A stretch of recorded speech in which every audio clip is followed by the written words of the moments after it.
Hello everyone, welcome to a brand new episode of the Lone Coat Mafia podcast.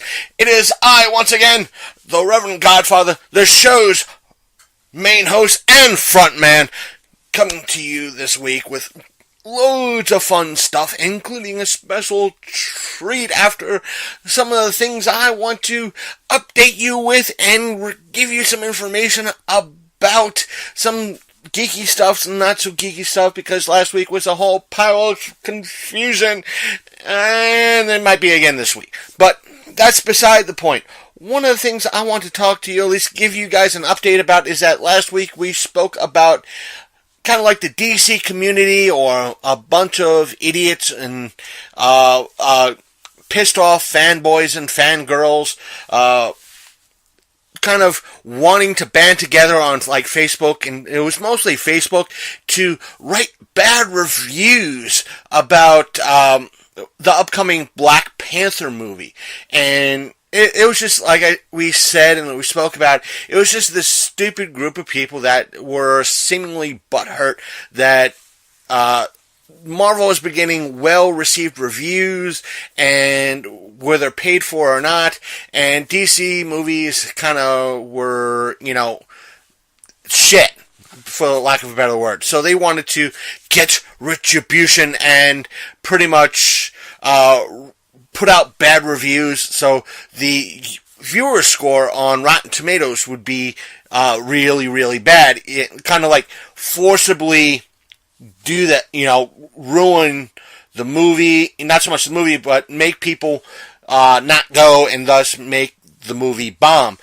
So what Facebook has done is, and I think, like we said, it was going on Twitter too, but it was mostly Facebook, but what Facebook has done is pretty much, said, you guys can't do that. We're getting rid of every group that's going to do that. So that's a kind of a good thing, even though Facebook, as you'll find out later, is kind of, funky and weird in its own right. Right. But there's been a couple other things I want to talk about. One of which is we found out, or at least I found out, there was a remake to a movie that was out a couple years ago. Like, I want to say, maybe, let me find that out. I have access to the internet, kid. I want to say, I can't call you kids, but, let's see here. Let's see here. 2002 is when the original came out. So, roughly 16 years, I won't say 16 years ago, because when the remake was put out, it was 2 years ago. So, roughly 14 years between the two movies. They pretty much redid Cabin Fever. And my initial thoughts about Cabin Fever was, the original movie was, it was in essence an hour and a half black joke. The reason why I say that is that it kind of starts out with, it has no beginning. The original had no beginning. You felt like it was the middle of a movie, and that was it. And where I say it was an hour and a half worth of a black joke is that, one, it's 90 minutes long, or an hour and a half, and at one point, while the main group that you follow throughout the movie, they stop at this local country store or Minute Mart, call it what you will, and they kind of see, this is in the 2002 movie, they kind of see this gun on the shelf or on display, and they inquire it, they want to look at it, and the owner says, "You can't touch that gun. That's, I'm going to censor myself because of this, that's for the African Americans." But he doesn't use that, he uses the N-word, and they leave, they pay for their alcohol, they pay for their snacks and their food, and they leave, and the rest of the movie happens until pretty much right before the credits roll. It cuts back to that Minute Mart country store sort of thing, and up rolls this car, and out of the car piles out like several suburban, or not so much suburban, city gangsta African Americans and they go into the store, and that's where the punchline happens, where the owner says, again, I'm censoring myself, "My African Americans, here's your gun." And he hands off the gun, they pay for the gun, and they leave. So to me, it felt like an hour and a half of a black joke, and it was poorly written. Now, cut to 14 years, in essence 13, 14 years later, because the copyright to the remake was 2015. It was released in 2016, and apparently most of the people that were watching it are on Netflix because that was when it got released. The good news is they got rid of that punchline. The bad news is it still fucking sucks. Because one of the executive producers on the remake is Eli Roth, and whatever money he shoved into this, why? Let me put it like this. Like I said, the movie, including this one, it was a little bit better done. Basically, where the problem relies is there was a movie, I wouldn't say that, where it relies is, again, it feels like it takes place in the middle of things. There's no beginning and there's roughly an end. And the whole movie kind of gives you the aspect of there's something in the water that's causing this disease. It's in the water. It's the water. The water. The water. Don't drink the water. That this illness is in the water causing this. Don't drink it. So where the problem is that there is no outlining story to tie all this together. Unlike something like the Cabin in the Woods, where there's that outlining story that, they got to do this to appease some elder gods. But there was a movie a couple years later, maybe 2006-ish, 2011, I'm sorry. The movie's called Contagion. And I went to see this in theaters, and I was worried because when I was watching the first part of it, it seemed like it was starting like Cabin Fever, whereas it was starting at like day 2 of everything, and there was nothing tying everything together but this sickness. But Contagion, where something like Contagion succeeded, is that at the end of the movie, because Contagion does start on like day 2 or day 3, they show the first 2 days, in essence, how it starts. They give you a kind of a wrap up in regards to what it is in reference to the illness and how it kind of started, and they show that at the end of the movie. Whereas where the movie ends and it just like cuts back, oh, by the way, just in case you wanted to know, this is how it started. Not the best ending, but at least it kind of learned its lesson, like, hey, we're not Cabin Fever, we're going to give you exactly how it all started.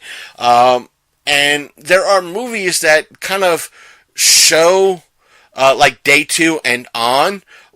For example, I'm going to set all the remakes aside, but I'm going to go with like the original Night of the Living Dead, whereas there was no day 1 as to how the zombie outbreak started, but the movie upon itself kind of wrapped up, was more well written about the people surviving the night, and it was, even though it was a B movie and it was in like the late 50s, early 60s, and that whole aspect, that's, they did, George Romero and the folks behind the original Night of the Living Dead were focused more so on that, and they did a better job, and they just told a story. I know you guys and gals will give me a lot of flack about that, but it's the truth. That a movie like Night of the Living Dead, the zombies were were there, and they were kind of an afterthought. Kind of like how The Walking Dead is. The zombies are there, but they're are a set piece. They're an afterthought. The main story is what you're supposed to be focused on. Granted, what if Cabin Fever, both original and this version, were trying to do that, they did it very poorly because they're making the focus the disease, and it's just done very badly. And one of the things that they bring up, whereas again I stated that the copyright at the end of the credits said 2015 and released in 2016, they said, well, I was trained on Black Ops 2, my favorite, current game, current Black Ops, the current Call of Duty game, Black Ops 2.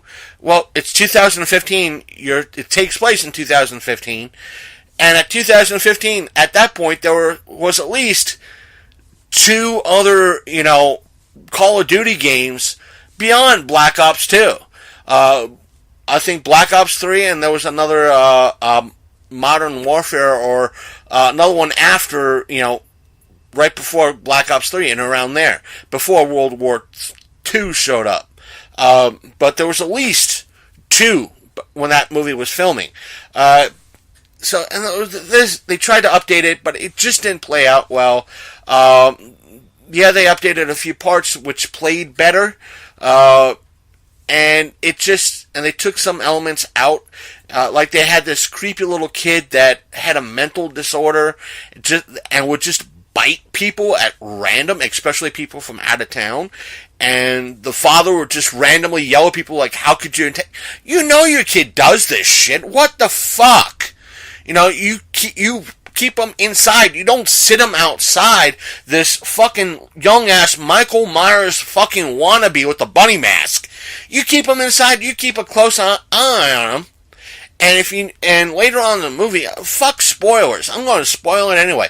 Later in the movie, one of the folks that were at the fucking cabin, I'm talking about the remake now, comes in seeking help. The guy that was giving them flack earlier says, yeah, I'll radio somebody to come out and help you. And if he knows this kid fucking bites people, bring him in. I know it's a fucking movie, but shit. That's what you gotta do. Bring the fucking kid in. Because as soon as he gets inside, the kid starts shouting pancakes and bites the kid. And what's the father do when he comes out and hears this commotion? He blames the sick, infected motherfucker for antagonizing his kid. Again, complaining that, oh, you got my kid infected. This is my second kid. Because he's infected now, he's going to die. He's my firstborn died. Now he's going to die. This is all your fault. It's murder. No, you're to blame too on this because, fuck, you didn't bring him inside. You knew goddamn well. But it's still, there's so much they could have started out with as to why the reservoir wasn't affected, just that it was. So that's that.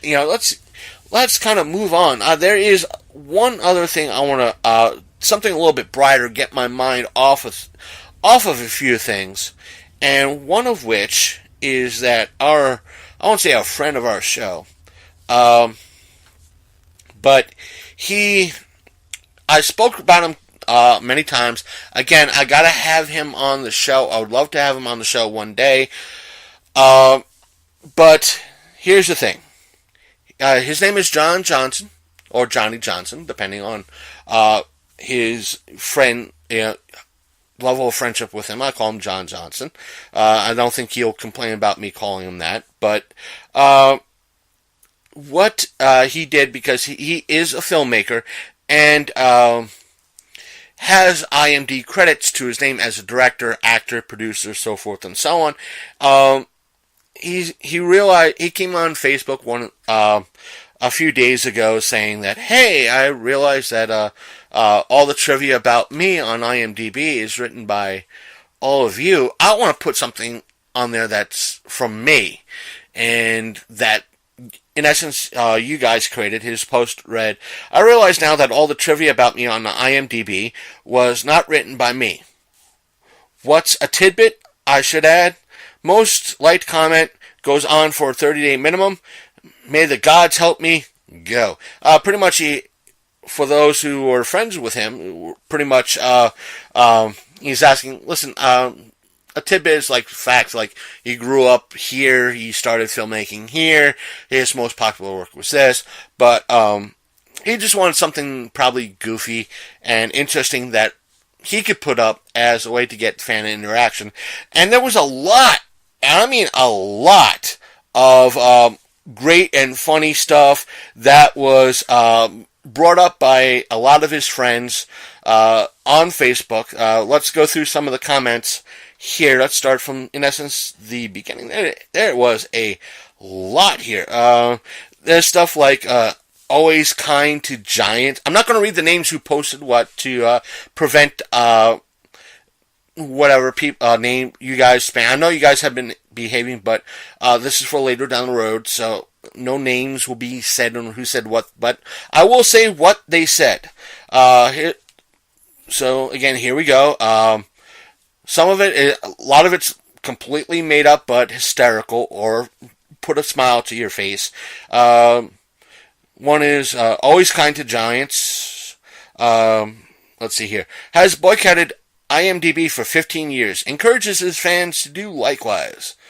Always wears a fedora. Did an interview on a cell phone from a graveyard at night while hiding from the police because he was trespassing after hours. Will sometimes drink until he gives man kisses, but only after an evening at Chuck E. Cheese's. Once ate an entire bear while it was chewing on him. He ate the teeth last. Has never seen Sandlot. One time at band camp, he murdered 17 hatchet-wielding maniacs wearing Danny DeVito masks. Some people call him the space cowboy. Some people call him the gangster of love. I just call him Maurice. 345 times I have called Johnny to tell him that I believe an alien took his right eye and replaced it with a tiny spaceship. Last week, he confirmed it. Illuminati! Sting and the police masturbate in a circle around a shrine built to Johnny's character from The Just, before every show. Eric Estrada once said the only regret he ever had was never working with Johnny Johnson. When informed that he still could, Estrada smiled awkwardly, sprouted wings, and flew into the sun. There are 7 Horcruxes of Johnny. 5 of them are in various pieces of so-and-so's anatomy. Tom Brady called Johnny to ask what play to make at the end of the most recent Super Bowl. Johnny's response, the one in your heart. Johnny actually played Atreyu in The Never-Ending Story. He said the horse suit itched a lot, but it was worth it to pretend to drown in mud and make children everywhere cry. Kathy Lee's voice causes him to suffer seizures followed by talking in a French accent for 48 hours. Has a long-lost twin brother named Delwana de Cruzo. Let's see here. Once directed an entire film while being possessed by the soul of Abe Vigdora. Abe was alive at the time and was very confused. Once proposed to a box of Krispy Kreme donuts, they accepted. Which somebody replied, and then broke his arm. Sorry, I misread that. The quote was, once proposed to a box of Krispy Kreme donuts, they accepted. Which the reply was, and then broke his heart. Damn you, raspberry filling, you whore! Let's see, let's go back. Once insisted a Panera Bread employee name his ordered sandwich after his favorite Beastmaster character. He received a sandwich named Beastmaster. He's from the future. He came back and switched places with his present-day self. Present-day Johnny is in the year 2048. They switch places every 10 years. The last time was February 21st, 2008. And let's see here. Hates the letter Q, but only the lowercase version. Thinks the uppercase Q is epic. Let's see. Makes clowns nervous. Demon Slayer. Once fought his own shadow. He lost. While scouring the desert location for a film, he decided to name his horse. Is actually a Nigerian prince. Let's see. Knows 56 ways to kill a man, but can't break a woman's heart. Let's see here.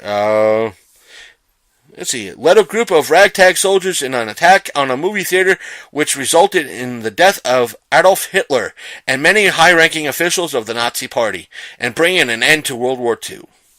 Knows all the words to every Taylor Swift song. All the words. will purr like a kitten if you scratch him behind his left ear. Let's see here. And this one, with a bunch of replies to it. Sometimes, when you're not looking, he will make you pancakes. And the replies are, and sometimes, while you're looking, he will make love to the pancakes. Which is why he's paying alimony to a box of Krispy Kremes. Damn your steely heart raspberry filling! Damn your heart straight to hell! He is constantly trying to decide if his favorite film of all time is Alien from L.A. or Geek. John Johnson was actually dead for 3 days until a local shaman harvested the souls of 7 Girl Scouts and a pizza delivery guy named Steve to revive him. Is equal parts ranch and ketchup. Spent most of his 20s convinced that Eddie Murphy's song Party All the Time was written about him. Once kicked wolfmen in the nards. Let's see here. Born on a mountaintop in Tennessee, etc. That one was but still. When people call him John, he never knows if it's short for his first or last name. Let's see here. Was the first man ever to find the legendary 2-headed, 5-legged goat. Another one is inventor of Johnny O's and coincidentally to blame for the Great Virginia Constipation Epidemic of 2006. It says here, John Johnson often gets credited as the one who has influenced the careers of John Waters, Ace Frehley, and the incredible Mr. Limpet. He has yet to confirm or deny this. John Johnson, we want answers. We need a confirmation or a denial. Let's see here. He has been nominated for a Lifetime Achievement Award by being able to rewrite the song Science Fiction / Double Feature using only Darkstone Entertainment titles and references. And last but not least, killed him a bar when he was only 3. So that was that. Let's see here. That's it. I think some of them were funny. Some were chuckle-worthy. I think they were great. And let's see here. Okay. Let's continue from that. Speaking of films and filmmakers. Hopefully one of these days, what I'm about to go over with you guys. And we'll be going over it again later in the show, trust me. So I'll try to gloss over it a little bit here. So you could hear the full discussion with me and Big Candy later on in the show. So, hopefully, we'll have John Johnson on the show to promote a whole mess of his stuff. He has a long, a independent filmmaker. He has a long career dating back to, he started filmmaking as a kid. A lot of it, his breakout stuff might have been in and around 2006, maybe a little bit earlier. Hopefully we'll get a lot about if he chooses to be on, and if and when he has time to do so. He could easily Skype in. We're happy to have him on, and when we're off, or we'll hopefully speak to him, and when he's on the show, we'll get, the words from his mouth, and when he started, how he started, his thoughts about his movies, maybe his, thoughts on the recent passing of, I'm drawing the blank, as I'm recording now. Let's see here. Come on, load up. Here we go. Let's see here. Let's see here. We'll get, like I said, we'll have him talk about Conrad Brooks, his memories and his thoughts, and kind of pay respects. He did so in his own right, and get word from him what it was like on the show working with this legendary man. And hopefully, word in reference to, even though that there is a YouTube behind the scenes documentary about him doing the remake of Plan 9, and which is available on Vudu for, I think, $13. So check it out. It is worth $13, or I think that's for the high def version. I think the low def version is like $10, but still, $10, you get a wonderful movie, and you support an independent filmmaker. So I do recommend checking it out. I think we did give a review last year, or if not the year before, in regards to it. So, enough about that. Let's kind of move on to the next little bit of news and review. I won't say review, because we kind of reviewed, talked about the Cabin Fever remake. I wanted to get into the graphic novels I bought. I do have them. I just couldn't get into them to read this weekend. I do have them. I will keep them for a later date. So, let's see here. Let's go home. And there it is. And again, we'll get into a little bit more in depth in regards to it. Me and Big Candy we'll talk about Cloverfield Paradox a little later in the show when he comes on air. But a couple of the people in regards to it, though they like it, they hate it, it's relatively split, as you'll find out later, and Big Candy will probably agree with me, is that for a Netflix movie, it's okay, and that's fine. It's not bad. Again, Netflix movie, it's okay. As we said last week, or at least I said last week. But there is a link that says a link between the latest entry into the franchise, combining story elements with the first movie. According to Bloody Disgusting, a Reddit user by the name DubsCENT points out some similarities in timing between Cloverfield and its younger sibling, Cloverfield Paradox, by syncing up the footage of both films and playing them side by side at the point where everything starts to go awry. Now, I got the time wrong, or will get the time wrong later in the show, but this is what the article says. This is from therealstanlee.com, the article, so I'll continue. It says 18 minutes, 20 seconds in both movies. The power outage at Rob's party and Manhattan explosion coincide precisely when the Shepard particle accelerator begins to glitch out on the Cloverfield space station. Both of these simultaneous events take place in different dimensions, but due to the aliens having the abilities to traverse all manner of time and space with the help of the accelerator, it will make sense that every parallel version of Earth will experience the same horrific sightings. But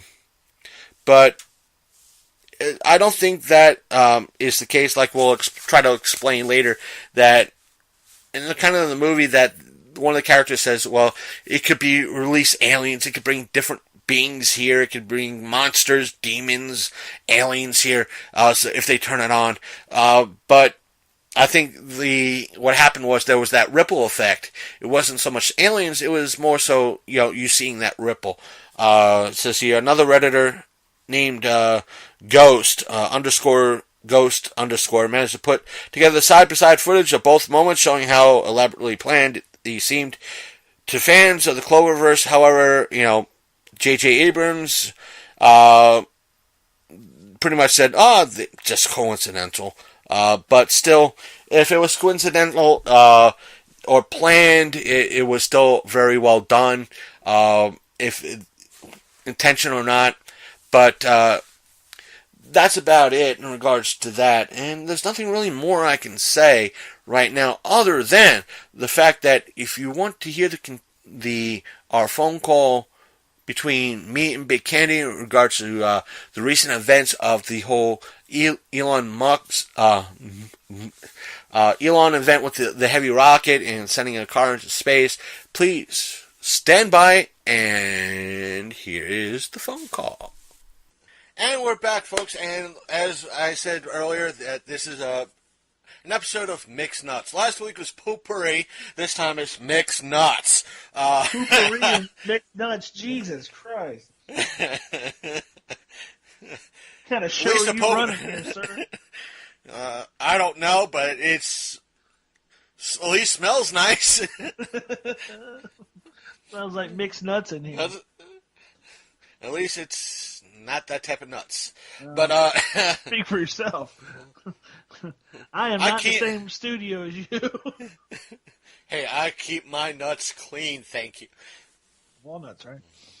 Oh, yeah. No, but I'm a pistachio man myself. I'm a cashew. I like them weird. You like them a little bendy, all right. A little bit. But wanted to get in touch with you about a couple of things.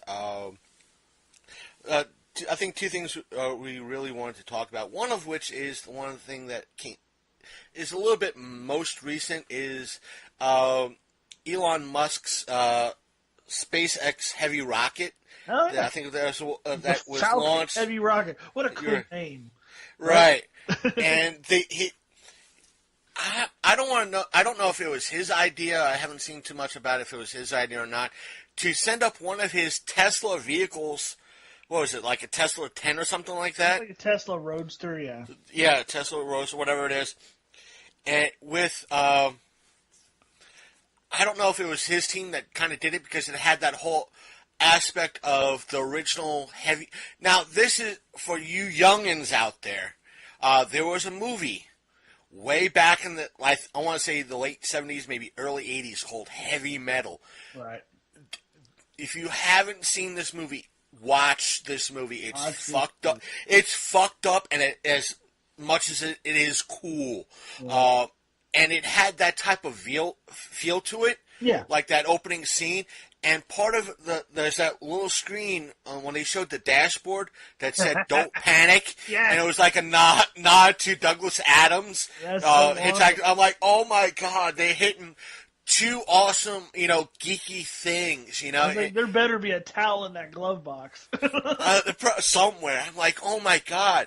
Even though I don't want to say heavy metal's a geeky thing, but it's right there where heavy metal's kind of like that borderline geeky and not geeky because it kind of has that heavy metal music feel to it and punk feel that it's not quite geeky, but it's not quite punk and hard, heavy metal and hardcore feel. So it's kind of like nestled right in that middle ground, that perfect balance that two genres can enjoy, and he hit that off.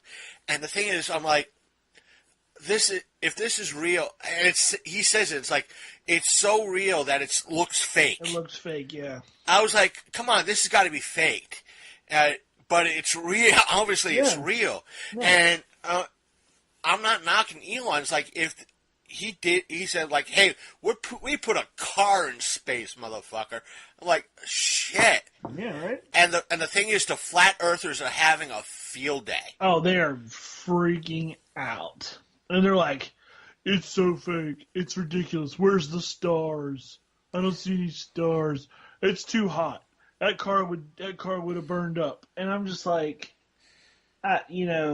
honestly, no. On re-entry, that car would burn up. Well, they're trying to say like when astronauts are working out in space on like space station, like metal gets up, up to 200, like 400 degrees, like in an instant. But that thing's sitting out like in direct sunlight. It should be smoking or not smoking, but like, it should be like melting basically. And I'm like, I don't know. It really depends on like what the car's made of. Like, cause cars can sit like on Earth, cars can sit out in a parking lot and not melt. You know what I mean? Right. Not to mention space in and upon itself is like, if not at close to absolute zero, right? Which is like instant freeze. Yeah. Like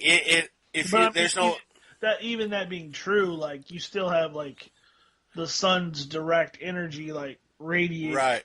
But yeah, I don't know. I don't know the physics of it all, to be honest with you. You'd have to talk to somebody who knows about things like that. But he even said in an interview, he said, we didn't really test that. We didn't know what would happen. We just thought it would be cool. Right. Like, we're going to go for if it's cool for 5 minutes, fuck it. Like NASA would have done all this stuff. They would have tested the metal and seen if it would have like survived and we're just going to do it. Fuck it. Send it up. Yeah, send it up. That's the test. We're just going to fucking send it up. If it didn't work, we'll figure something out next time around. Right. But I love the fact that they put a little astronaut in there, Starman, and it was taking some fantastic pictures. Was it an actual? Was it just a dummy in there in the suit, or was it an actual person? Oh no, that was just a dummy in the suit. Okay. He'll be forever behind the wheel, floating into the endless void. Into nothing until the orbit just runs out and. Well, it's supposed to orbit. It's supposed to go into orbit around Mars, but I think they said they overshot their window, and it's going to end up going closer to the asteroid belt. But either way, it's going to be in a long orbit, but around there. So it's going to be there. It's just going to be there out near the asteroid belt now. I like that whole aspect. We're going to Mars and we're driving, motherfucker. Fuck spaceship. We're taking a car. Either way, it's pretty sweet. And it took some pretty fantastic shots of the Earth, like, as far as like live webcams go and stuff. But the fact that the flat earthers are like, it's CGI, it's not real, and they're blowing up, they're just going crazy, makes me so happy. And that's the thing is, like, because I was watching a couple of stuff like that, of course YouTube algorithms pick up anything. Like I was watching Recess, the cartoon, old school cartoon Recess. My recommended was full of Recess cartoons for like a month and a half because of one guy. Even though I was constantly watching them, but it was still filled with 90%, Recess cartoons. And as soon as I, touched on one thing in reference to the Falcon Heavy X rocket, they. Some of the flat earther stuff came up, and one of it was like there's a convention somewhere in like North Carolina or something like that for flat earthers, and wow, it was either North Carolina or North Dakota, one of the two states that have a north in it. That I want to say it was North Carolina, but and it was just new. You know how news crews tend to go to conventions and all that. Yeah. And even if it's a fucking joke, they'll go. And that they were there. I guess it was a slow news day, and they had the person that reinvigorated the whole flat Earth movement. And I was just thinking, like, same thing that you would say. First thing I thought was like, yeah, if one of these motherfuckers got the brains enough to set off their own goddamn rocket and figured out the Earth is round, no one, if it was this head dude that started this fucking shit, no one would believe him. No. They would also think their own proof is false. Yeah, 100%. There's no way that you can prove to a flat earther that the Earth is round. And the thing is, you could take these fuckers up into one of these, rockets, and they'll say, "Oh, it's all fake." Well, fine, the door's right there, motherfucker. Just lock the But if they step out and die, oh, you killed him because he was going to leak out the proof.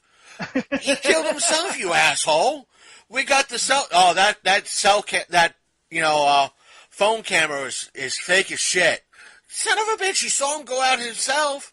Oh, those deep fakes. That's what this is. He'll show up sooner or later. And my other thought was like, yeah, motherfucker, you think the Earth is flat, right? I'm willing to bet if you stand on the tip of fucking Greenland with the best commercially available telescope that makes the dot of Jupiter actually look like the size of a fucking quarter, which is a pretty damn good commercially grade telescope. Yeah. Point it at either Scotland or New York City or fucking Rio de Janeiro, you should be able to see it. Yeah. Because there's no mountains. Not according to that guy on that web program I was watching that one time. He said that there's too much atmospheric interference and you wouldn't be able to see it. That's because the atmospheric interference, there isn't any. It's called the curvature of the planet.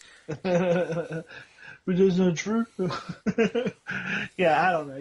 There's no way to prove these guys. They're just going to think what they're going to think, and you're going to have to just suck it up, I guess.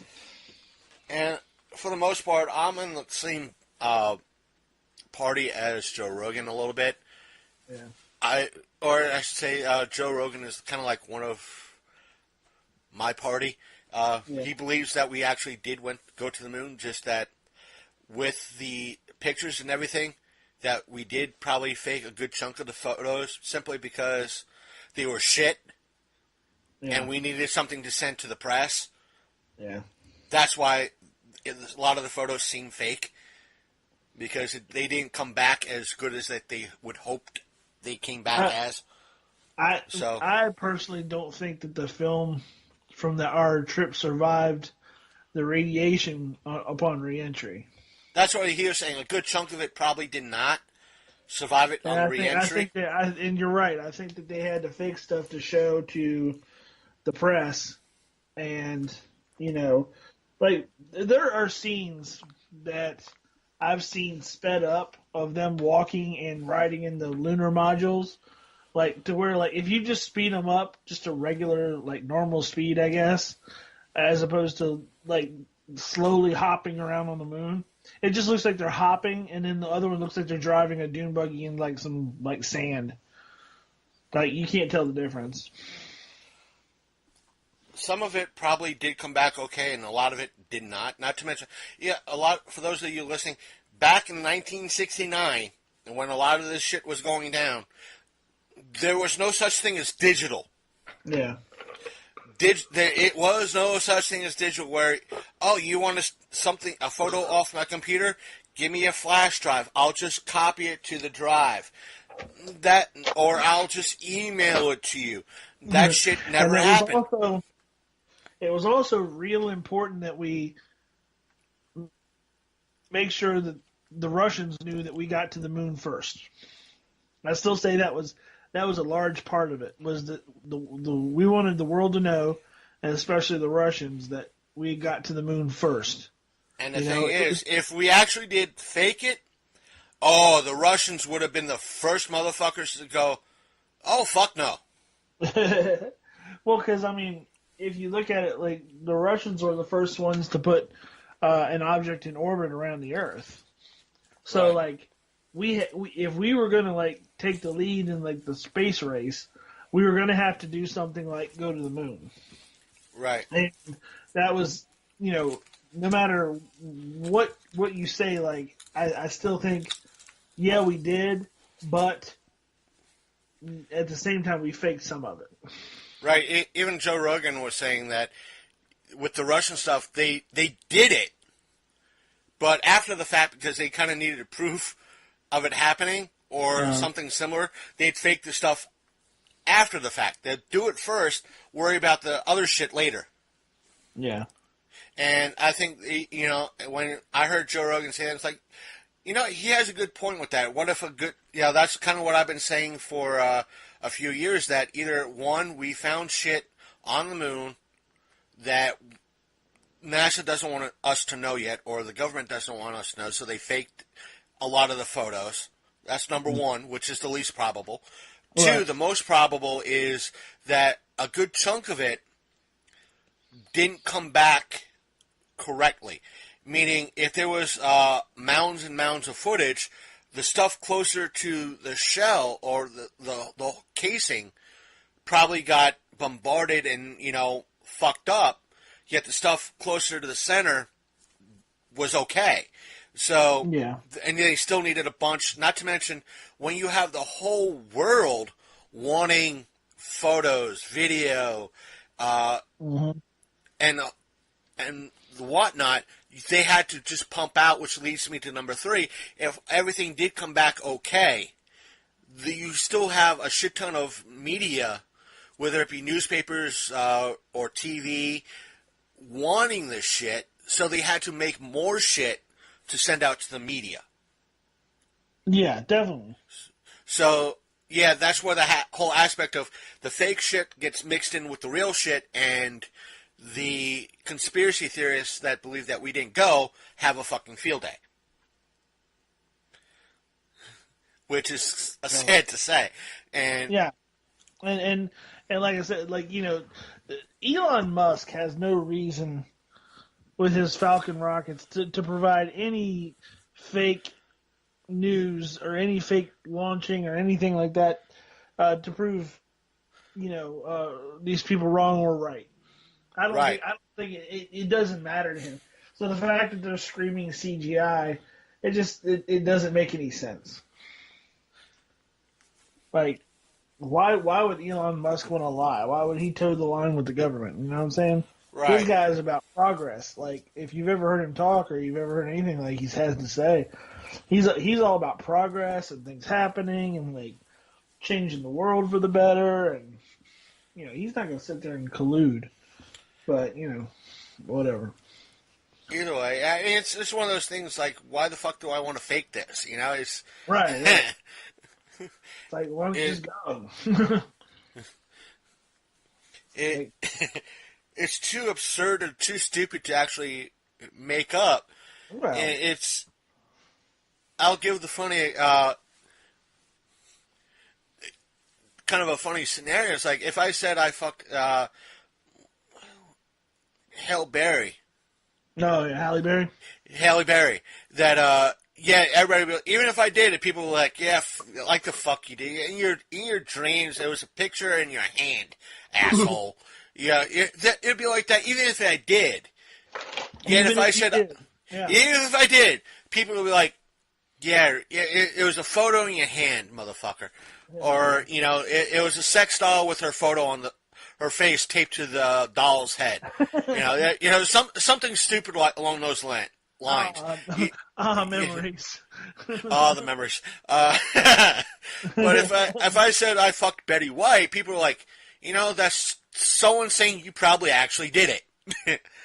Yet I'd have a few people like, did you get at least a selfie of you and her in bed together? It doesn't have to be nude. But like, sick.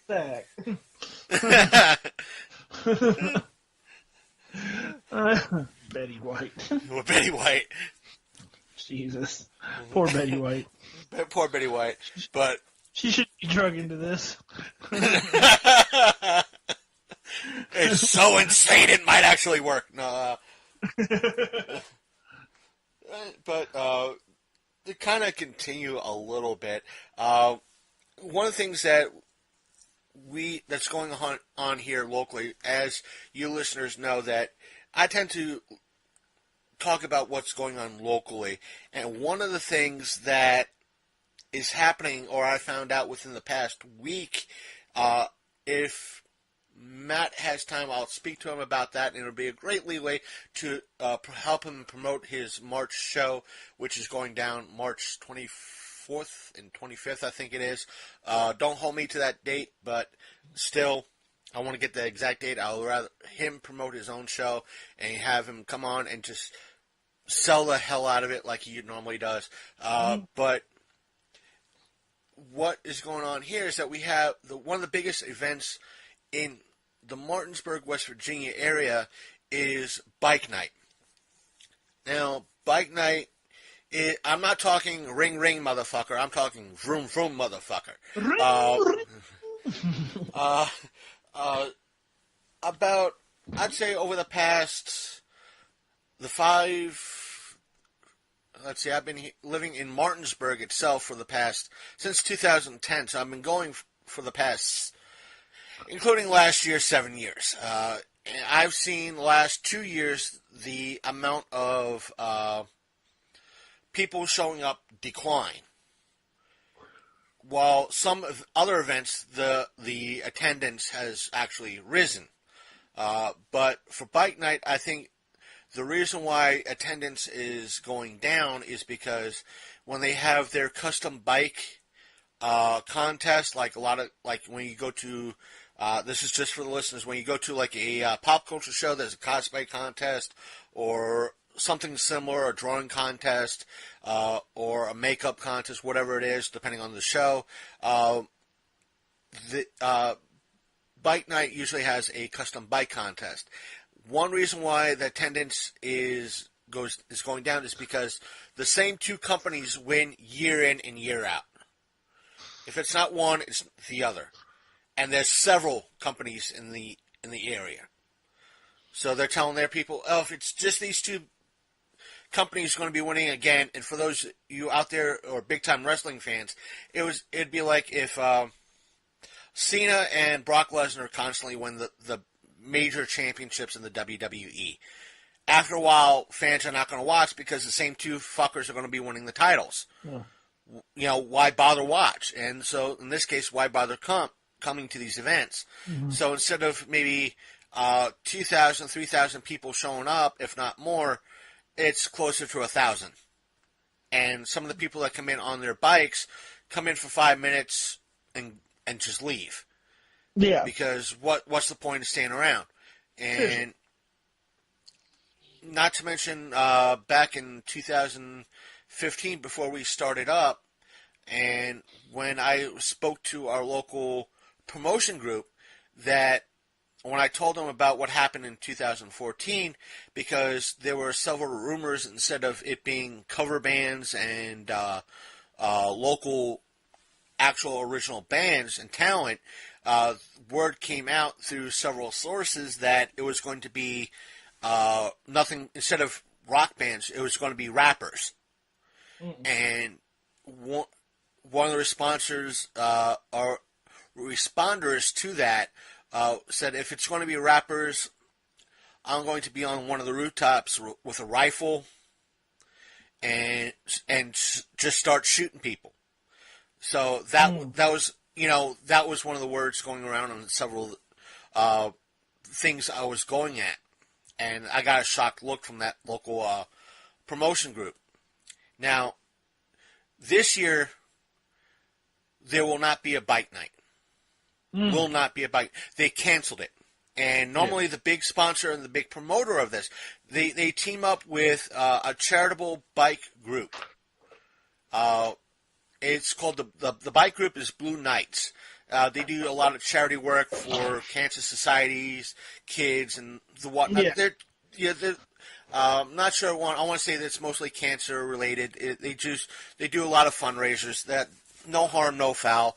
They got Eric Estrada in one year just to help raise funds for their charity, and because not many people were showing up, they're not getting that much funding in, and because Mainstream Martinsburg, the local promotions group, pulled out, Martinsburg said, well, if you still want to run this event this year, we're going to have to charge you to close down the streets and for any police protection that you might need for this event.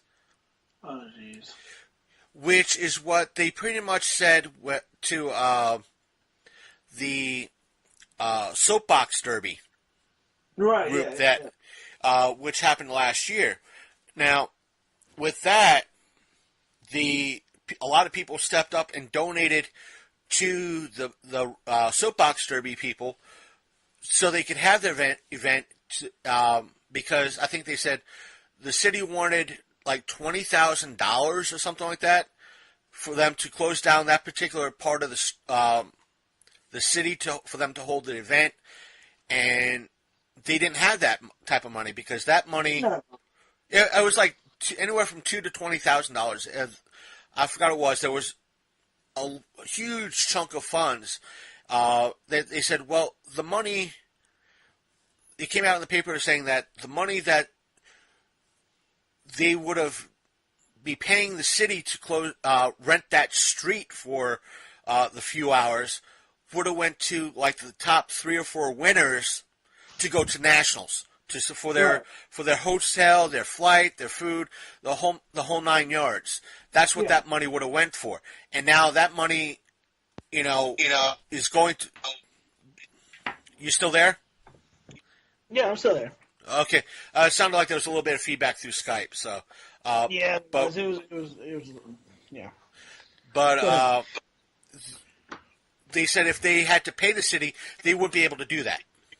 Right. And that's when a lot of people on Facebook were saying, "Come to Winchester, come to Hague." A lot of people stepped up saying, "Hey, Martinsburg doesn't want you. we'll have you. Come on down. Yeah, well, come on. come to Winchester. We have Groves Harley Davidson. They have like their own giant store, like in bike thing. There's like a bunch of bike dealers here. I mean, I'm not saying for bike night, but I'm saying with the Derby, that's what happened. But with I'm saying for bike night, I mean, we got Ducati here, we got Harley Davidson, we got like a bunch of Suzuki dealerships. I mean, come on. Now, what I and Matt, go ahead. I mean, as far as like the Derby, we could support that too. Like, I don't know if they're going to, but they would. I mean, we could. Right. When I was speaking to them, it wasn't it was off record. They said they got a whole shit ton of offers, and it's like next year, if they need to, they have a whole shit ton of options to go to. But you and I and Matt were kind of briefly touching on in reference to Bike Night in their shitty-ass motherfucking promotion ideas. Yeah. And what their ideas is, send out a whole mess of emails to, a group of people, and which is stupid because those people already know, or, it goes... Yeah. Because I was subscribed to this guy's email thing. He practically spammed my Yahoo Mail account. My personal... Yeah, it was always something stupid. Oh, man. It was like stuff that I'd be getting from, since... Let's say habaneros. Right. They're for those listening at home, they're equivalent to a, not Panera Bread, but, shit. I can't think of the store name. Shit. They're not equal. They're very good, but they're close to a Chipotle. They're kind of like Chipotle. And, or they have a similar business style to a Chipotle, but a mom and pop scale. What Habaneros does, they have their own Facebook account, which will let you know, hey, today's special is shrimp tacos or beef tacos. Buy two, get one free, or whatever, the deal might be. What the idiot promoter from Main Street Martinsburg would do is take that and spam everybody's email account. Say, today's special for, habaneros is buy two, one, get one free. I already know that. Yeah. And not to mention if I've also liked Blue White Grill's page. They might say, hey, today's, is a tall stack. Yeah. With bacon. Or the 3 2s, which is two bacon, 2 eggs, and 2 pancakes. That's what he'll spam it. Or, the chocolate shop in town has a deal today. Really? We already know this. You're doing what the mall used to do. I already know what Bon-Ton sales are if I pick up the paper. You don't have to tell me it. In other words, like, I'm going to watch the news, and then I'm going to report the news. Right, to people who already watched the news. And... Remember that 6 o'clock news you just watched? This is the 7 o'clock repeat. Right, and it's... Instead of giving us new ideas in regards to what they're, instead of having 6 events during the year, having 10, having 12, having, more than that. It's, this store's having a deal. Yeah. Or they're reporting to maybe about a few thousand people. I think they created an event to bring in, now, I like this dude. He's been running his business for the past 30 years, 40 years tops. It's a local hardware shop. It's not an Ace outlet, but it's a local mom and pop, literally a mom and pop type of hardware store. He has a branch post office where you could send out mail, buy stamps, send out packages, but you can't really pick up anything though. Right. It has almost like that country store feel to it. Yeah. But hardware. He sells snacks, sodas for 50 cents. The 20-ounce bottles for $1. I mean, it's cheaper than you could buy in a vending machine. But it's a fun place to hang out, talk. exchange local gossip. It feels like, that classic small town store. Mm-hmm. Yeah. And plus, he's got two of the most gentle, muscle-bound, happiest pit bulls you could ever freaking meet.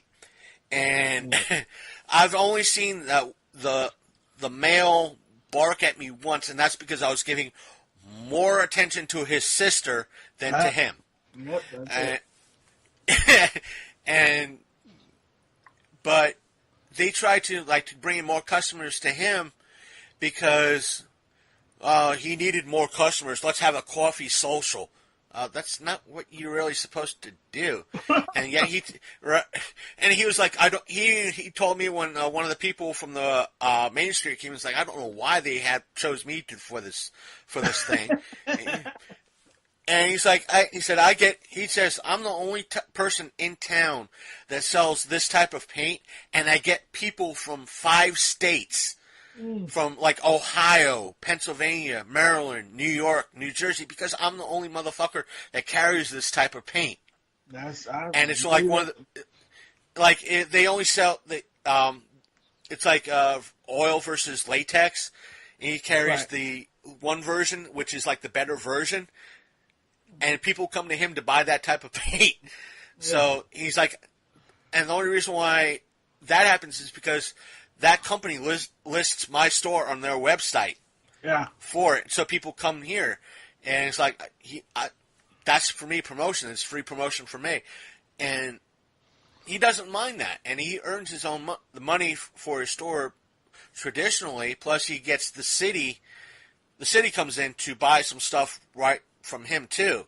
And a lot of his prices are as equal to Walmart prices or in and around there. Some of the stuff is a little bit higher, some of the stuff is a little bit lower, but it's within that range. But what? As long as it's not way higher. Like a lot of places, some places, if they're independent, will charge a lot more. But they don't get the piece count breaks like Walmart does, Right, and a lot of it's on par. Like I could get a key made for $1. Yeah, that's fine. Which is on par. I'm just using that as an example. But what Main Street Martinsburg tends to do is they create their own 17 by 20 flyers. That's roughly about how big they are. 17 by 20 or 16 by 20. Well, it's within that range. And they place these poster flyers in only one spot, downtown Martinsburg. Where nobody walks. Unless you're a crackhead. Unless you're a prostitute crackhead or walking downtown by chance. Yeah. There is no... Because, folks, I'm not from there, but I've been there quite a bit. Downtown Martinsburg is the loneliest, saddest, it's like crippling how depressing it is. And the thing is, the posters would work if more people. Well, I want to compare it to, because I've been there. Even though I haven't been there as much recently, but I've been there plenty of times in the past. Winchester's Open Air Mall, or they call it the Open Air Mall. It's their downtown main district, and Big Candy could back this up. During your Fridays and Saturdays, that I'm sure even today, that section of town is a happening place, meaning there's a lot of foot traffic. Because of the gentrification around here lately, and what they've done since 2010, like the whole downtown area is like completely built up now. Like it's got hipster bars, art galleries, like Friday night down there, if it's nice, you can't even walk around. There's so many people. But because there's always something going on in downtown Winchester and in that section, those 17 by 20 flyer is a perfect thing because it gets the message out to a lot of people. It's effective. It's effective. And there's always more people going out. Here in Martinsburg, it's pointless because they suffer from like an Inwood, what I call an Inwood problem. If I live or like I used to live in Inwood, if I'm going to either Martin's, Target, or Walmart, I don't know what's going on in town. If I pass through town, I'm not looking to my right or left to notice anything on the windows. If I'm at street level in a car, I'm not going to be able to see through another vehicle to see something hanging up in the window to understand what's going on. Like there's no way to know. You'd have to be going downtown with a purpose to even have a shot at noticing any of those flyers.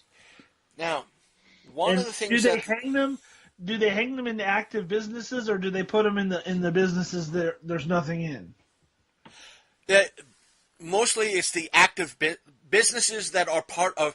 Here's Main Street Martinsburg's. I say this.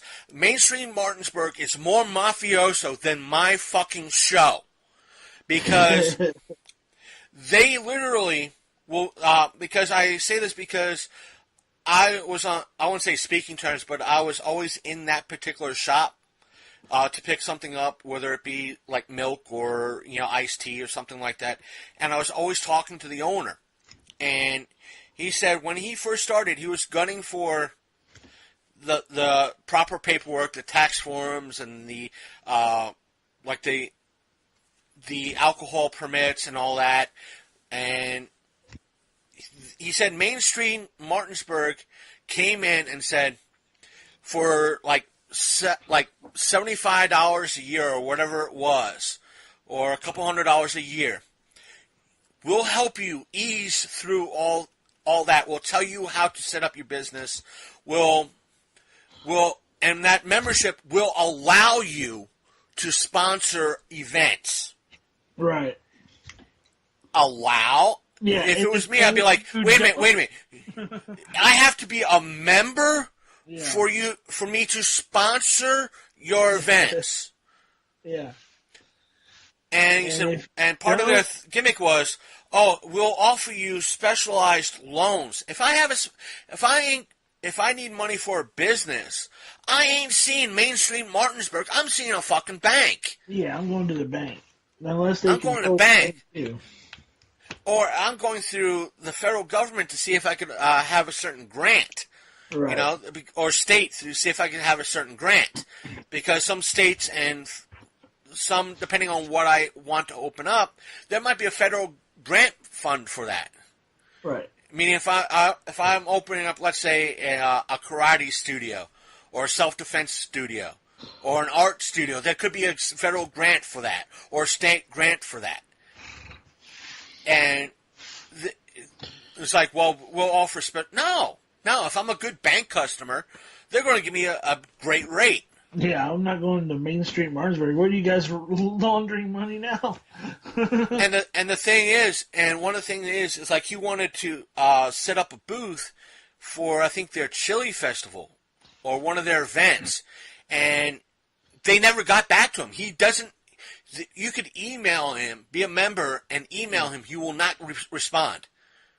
He will not respond. I've known several people not, be a part of their organization and not hear back, and they want to have a spot or to promote their business or what have you, or maybe they know somebody that, let's say, I'm a member of Main Street Martinsburg, and you sell like what you do with the pins and the posters and the stickers.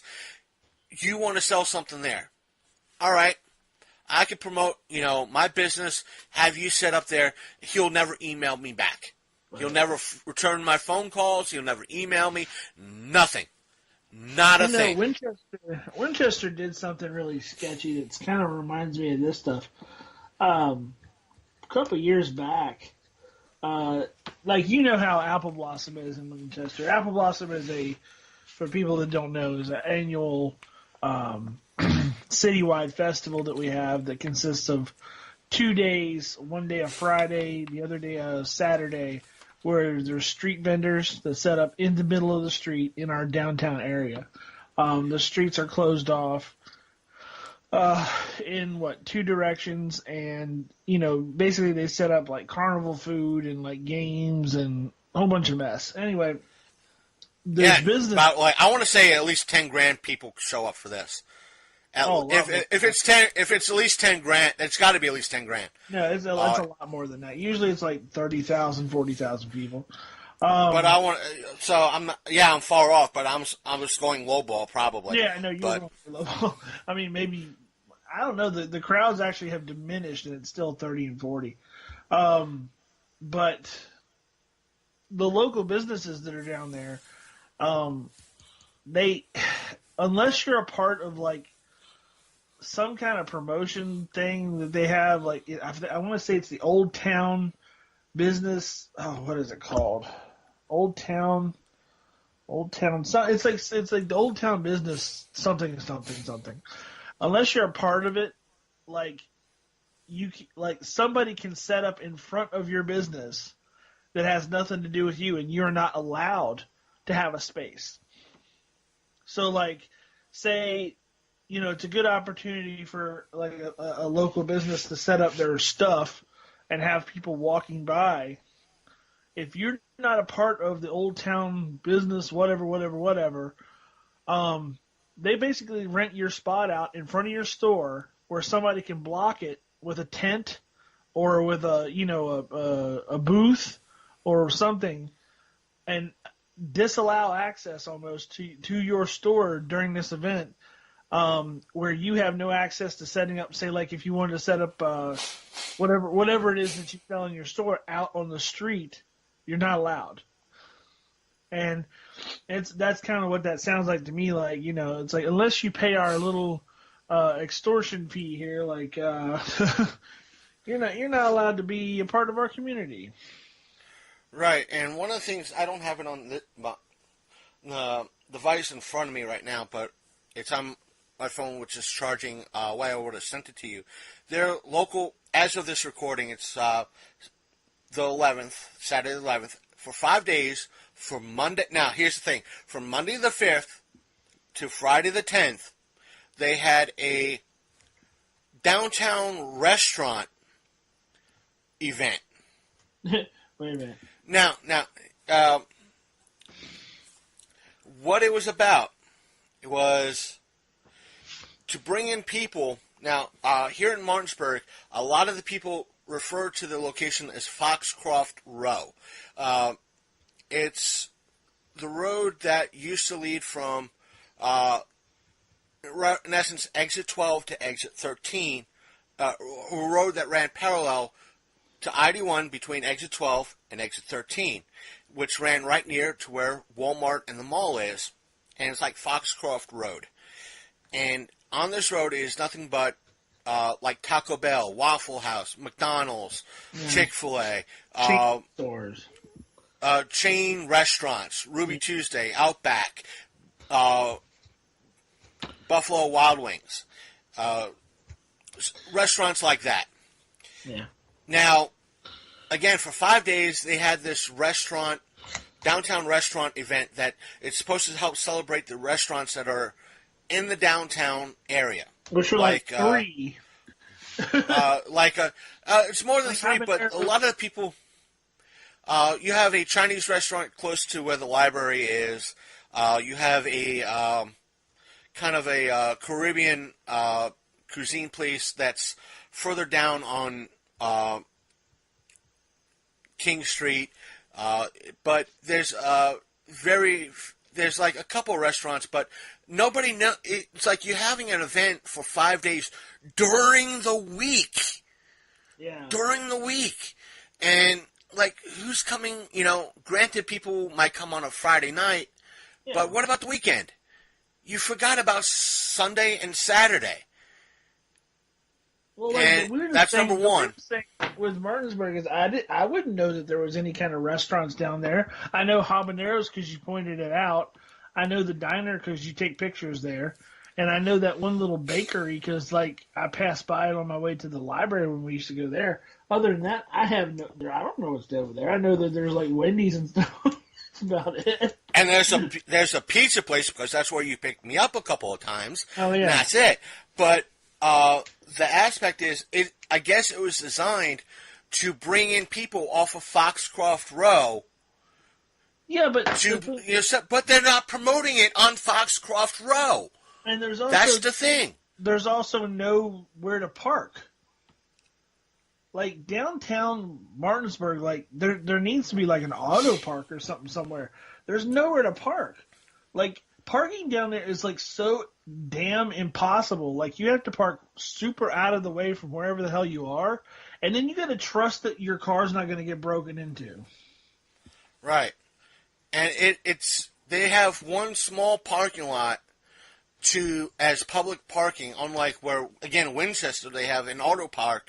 That's what. Four levels total? 3? We have 3. Actually, no, I take that back. 1, 2, 3, 4. Wait, 4. We have 4 auto parks in downtown. There's 2 that at least I know of. Yeah. There's one by the library. There's one by the library. There's one near where... Main downtown. Right, that's like right behind, or right near where Brewbaker's is in the Union Jack. Right.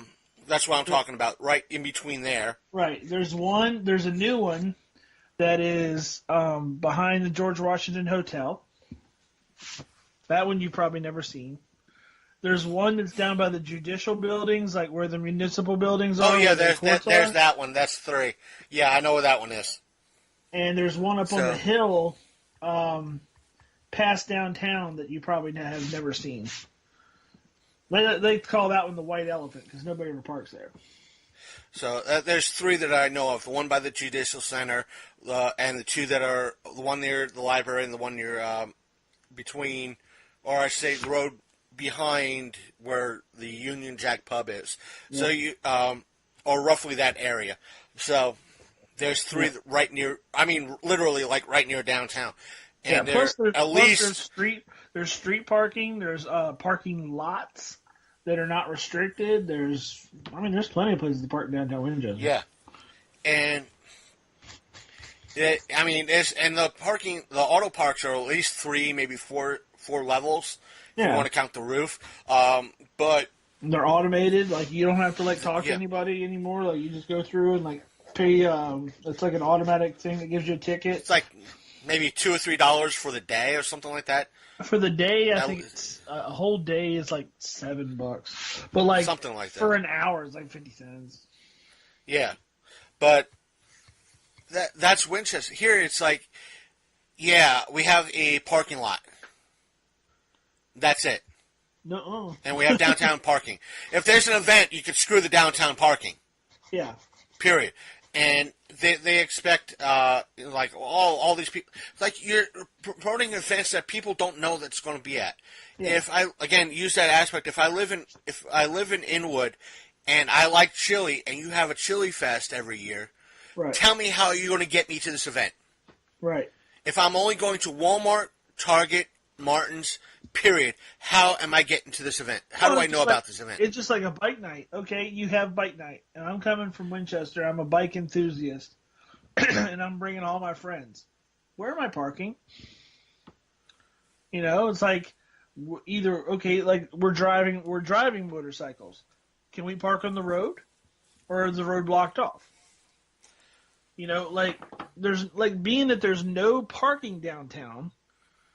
In any way, shape, or form, it's like I don't understand how anybody can get in or out down there during events at all, without having to walk an exorbitant amount of And I wouldn't want to walk around Martinsburg. It is weird. The fact that you do scares me to death.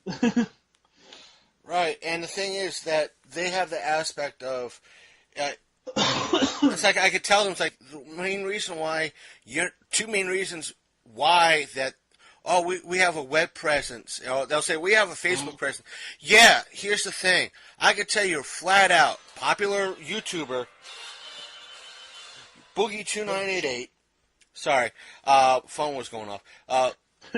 Popular YouTuber Boogie2988 has put $15,000 worth of advertising on Facebook. Yeah. Never saw any goddamn results. Yep. and Facebook is pay to win, so to speak. Facebook is terrible.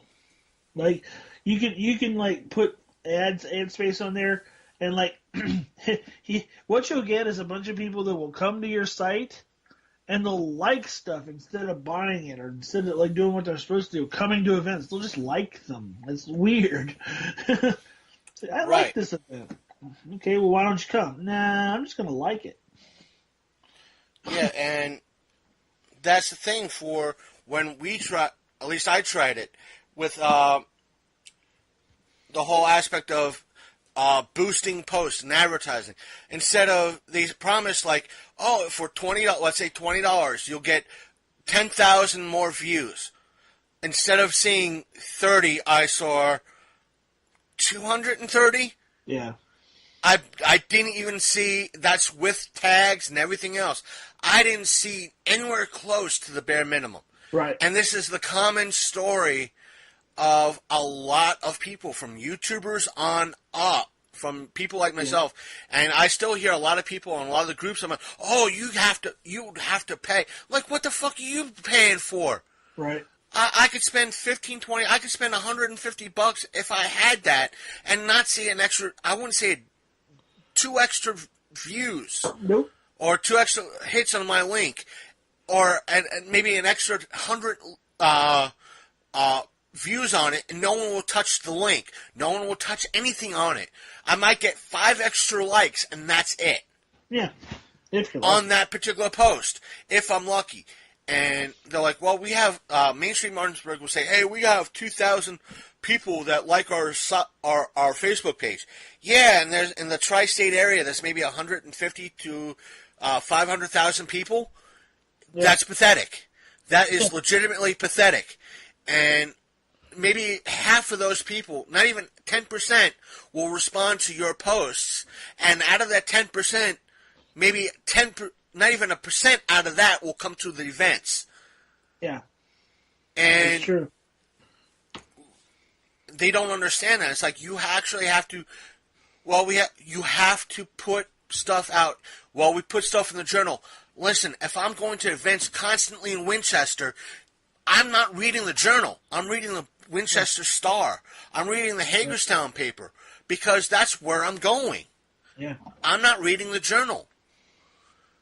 I'm reading those papers not for their local news, for the events that might be happening in their area. And I said, besides, you got to tell. I've told the library this too. You can't tell me 2 days prior to an event that you're having an event. Right. They do that a lot, don't they? Not even including Main Street Martinsburg. Oh, we're having this event on Saturday. That's Friday. You do realize it's Thursday, right? Yeah. Well, what happened? It's like, listen, if I wanted to take a date to this, I gotta at least ask the girl or the person that I want to take on the date, at least by Wednesday. Mm-hmm. At least by Wednesday. That's the the cutout. Meaning, if you want to take a date on like Friday or Saturday, you have to ask them by at least Wednesday. At least. At least Wednesday, the latest. But they don't understand that. It's like you have to constantly tell them.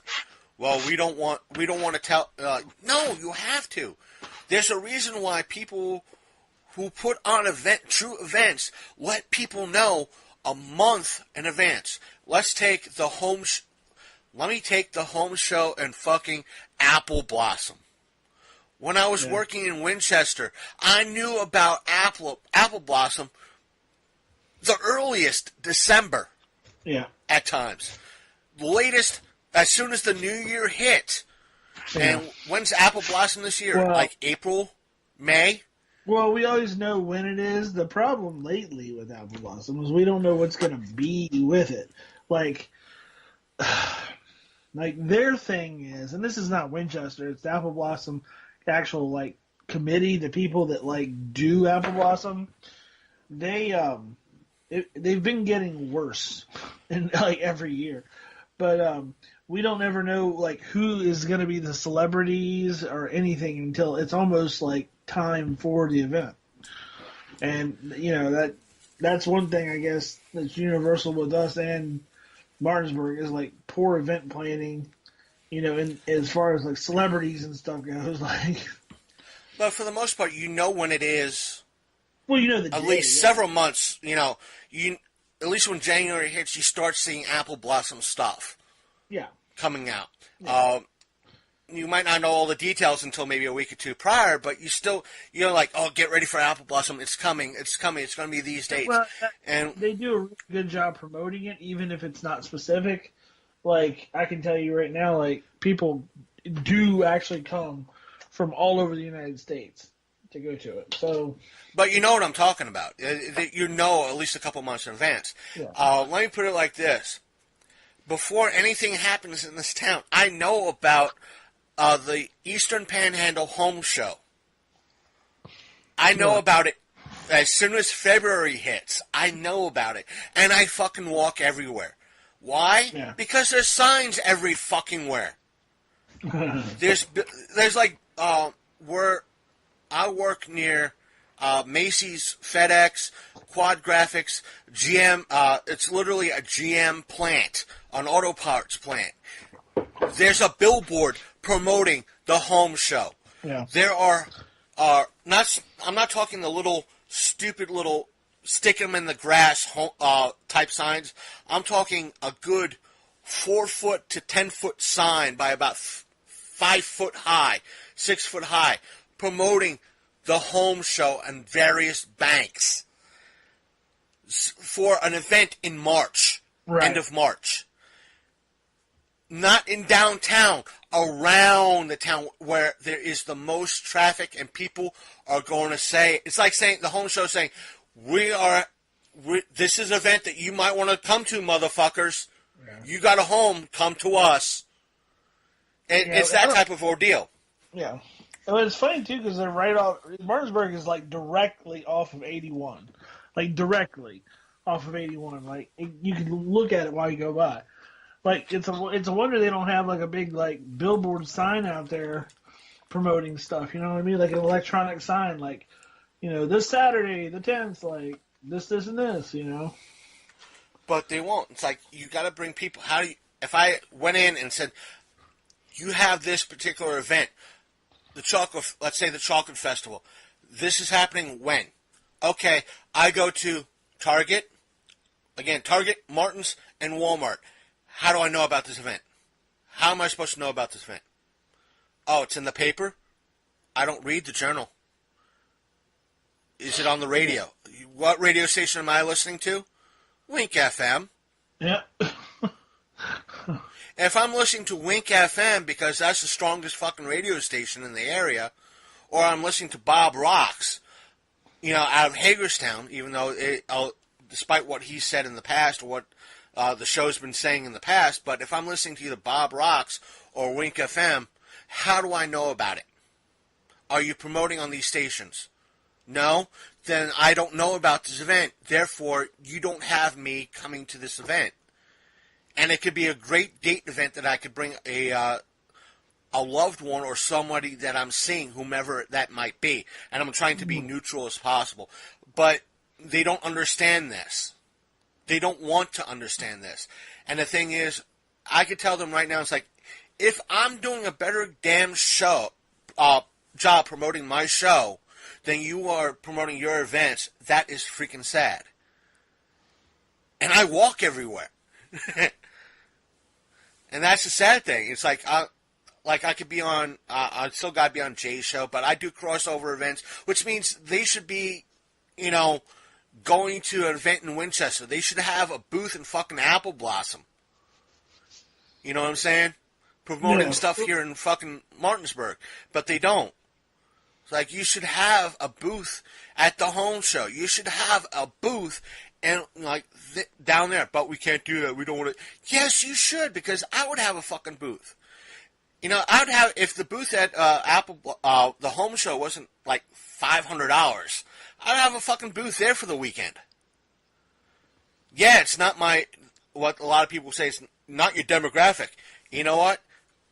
Construction people got to listen to something. Why not our show? When Why not? And plus, 5,000 people show up to the home show every year. Yep. Why not, why not promote? Why not promote? Again, construction people got to listen to something. Why not our show? People who self-model have to listen to something. Why not, I'm down for that. You can't complain about that shit. Nope. It's like, He said, well, it's not your it's like, people are like, well, you're a geek show. You're a geek show. It's not your demographic. You know what? You know who my demographic is when you boil everything down to it? What's that? People who actually hear things. Can you listen to my speech? Yes. Are you deaf? No. Then you're my demographic. Yep. That's what it boils down to. If you're not deaf, I have nothing against deaf people. I've seen a deaf person yell at Lloyd for wearing shorts in the middle of fucking winter. And it was quite a sight to see, too. Them signing as hard as they could fucking kid at Lloyd about him wearing shorts. Oh, I was almost on my knees laughing my ass off. But if you're not deaf, I'm not taking it the wrong way in regards to deaf people. They're them doing what they do and trying to be a part of society. That's amazing. But I'm just saying, if you are not deaf, you are my demographic because you can listen to my show. And if for you listeners out there who feel like you've been just insulted, good. You can hear. And the thing is, if you're insulted by me saying you're my demographic because you can listen, and you have no problem, I'll say it right now. If you're insulted by me saying that, I'm insulted because he's saying I'm not a deaf person, and you watch Logan Paul, you're a fucking idiot. Speaking of which, and that's a great segue, have you heard about what this fucker has done now? No, I thought he was in jail. No, he. Here's what happened. This will be probably our third and final thing. What happened was he took a month, in essence, with his last bullshit thing, whether, again, it was real or not, because there's been a few people saying that the whole aspect of what happened in Japan was staged. There's a few, but not many. He took about a month off to kind of lay low and let things kind of blow over. Right. And he got punished by YouTube and so forth and so on. And over the past, I think within the past week or two, I haven't seen any notifications in regards to it, but a lot of people received notifications who were not subscribed to his channel received notifications that saying, hey, Logan Paul's coming back. What? Stay tuned to his next...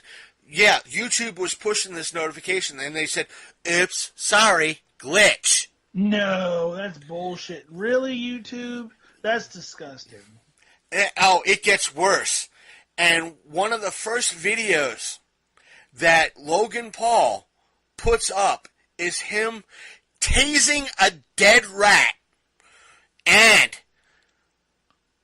taking a fish out, literally took from what clips that I've seen, fish out of a pond and holding the gills closed.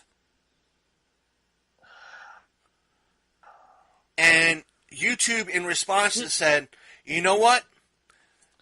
None of your videos for at least 2 weeks are going to will be monetized. And now we're talking about a person that earns $50,000 a day off of his YouTube videos alone. This dude has serious issues. What the hell, man? And the thing is, despite all this, he keeps gaining subscribers. Well, my biggest thing too, that I thought was ridiculous, I don't know if you saw the report, but the complaints from his neighbors were getting to the point where not just what he did in Japan was nuts, but apparently he bought this house in the suburbs, and it's right in a residential community. Other people live pretty much right next door, all together. And I mean, it's not squished up, but you know, it's enough that if somebody's having a party, you know it. And apparently, Right. homeboy's having like people over all day long, and like people parking in the yard, and like they're like out there jumping in the pool, throwing crap in the pool, like, you know, doing crap all day long. You know, stuff that would get most people have the cops called on them. You know, jumping off his roof and stuff, and like they're just worried that, you know, other kids in the neighborhood are going to do that crap. And also, like, he's doing it like 2 and 3 and 4 o'clock in the morning when other people are trying to sleep, and like, you know, there's people always coming in and out of the house, and it's like it's turning their neighborhood into just this free for all, and like these neighbors are pissed, and there's like almost nothing they can do about it, and it's. You shouldn't have to put up with that. That's my point. Like, you should be able to like do something about that. The thing is, because granted, it's his dad. Okay, he's his dad. You probably do the same for your kid too. Kind of like, oh, it's just like, listen, if I had a kid doing what Logan Paul has done, 22 years old or not, yeah, you got to be supportive of your kid. I'm going to say that right now. I'd cut him Granted, off. I don't. Dude, you're getting a hit. Yeah, I'd cut him off. You know, it's like, There's no it's way like I'll never hit my kid, but I'm going to give my kid a black eye today. Want to see? But I'd be like, listen. I'd be like, you know, I'll let this go on long enough. You know, like, no. I mean, my kid wants to be a YouTuber. That's the thing. Like, he wants to be, and it's not because he wants to emulate Logan Paul. It's because he sees other YouTube gamer kids and stuff like that, and it's like they can be a little out of control, and so sometimes he thinks that's okay. But I pretty much bring him back to earth. I'm like, no, we're not going to do that. We're not that person. And he listens. He's pretty good. I know that one person I kind of follow. She does a lot of Twitch and YouTube and all that. She's kind of a little bit of a cheerful type of person. I haven't really followed her YouTube channel that much recently, or at least the account that I'm using, I don't have her subscribed to her channel. But one of my other accounts, it is, and she kind of was saying, I don't think she, you know, when she goes on, she's not like one of the YouTubers that kind of wants to wear kind of a Brazilian bikini top, you know, kind of showing off a whole mess of. She's well endowed, but I don't think she does that in regards to Twitch. She might wear a T-shirt, but she doesn't, you know, show off the cleavage and that sort of thing. But even she commented on in reference to the women on Twitch and who do it, and some YouTubers, like, really? When did it get this bad? Yeah. I don't do this. Exactly. I don't know, man. Like, that dude, he needs to be dealt with. But it's one of those things where he's that young demographic where kids are just going to do whatever they want nowadays, and that's just the way it is. It sucks. It's like I look at kids and, like, you know, people and like the way they act nowadays and stuff, and maybe it's because I'm getting old. I'm turning into a curmudgeon. It's funny, but I see the way people are acting and the way the kids think he's funny, and, like, you know, the SJW thing, and, like, you know, just people that, like, can't take a joke but they still think that guy's funny. It's like I don't know what to believe anymore. You know? Yeah, that's one of the things is that I have her page brought up. I don't see it. I forgot when it was. You know, it's just she might have taken the post down. It might have been a Twitter thing, but it was just one of those things that, you know, she's a cosplayer. She's a model. She's also does stuff on Twitch, and she does YouTubers. She's not one of these, like,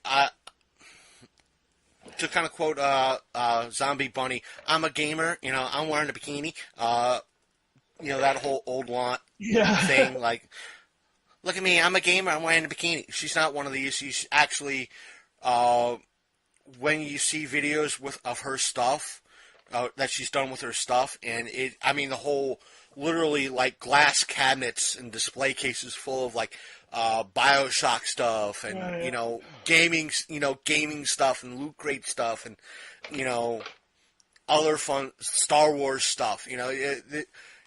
She's legit. I want to say she's at least legit. So she's not just playing like video games in her underwear, which I've seen those and it's pathetic. But unlike when I say the name, I don't mean your missus. It's not like listening to Crystal from the one YouTube channel I let you in on. Oh my it was god, like, that was so funny. Thank you for putting me on that. That was so funny. Oh my god. Yeah, I mean, that's addictive. I mean, it's really addictive. Like I'll sit there and be like, they're why am a I wonderful watching channel. this? Why am I watching this? And it's like her voice is like she's so cheerful and happy. It's like I want to just give her if I met her, it's like I just want to give her a hug and just walk away. I got my hug. And it's like, can I give you a hug? I was like, all consent. I just want to give you a hug. Can I give you a hug? I love you. Your channel, hug and just walk away. Another no nonsense one is I know I've mentioned her many times on the podcast before. Is One Shot Girl. She runs a pretty much straightforward channel. She games. She plays like battle royale type games online.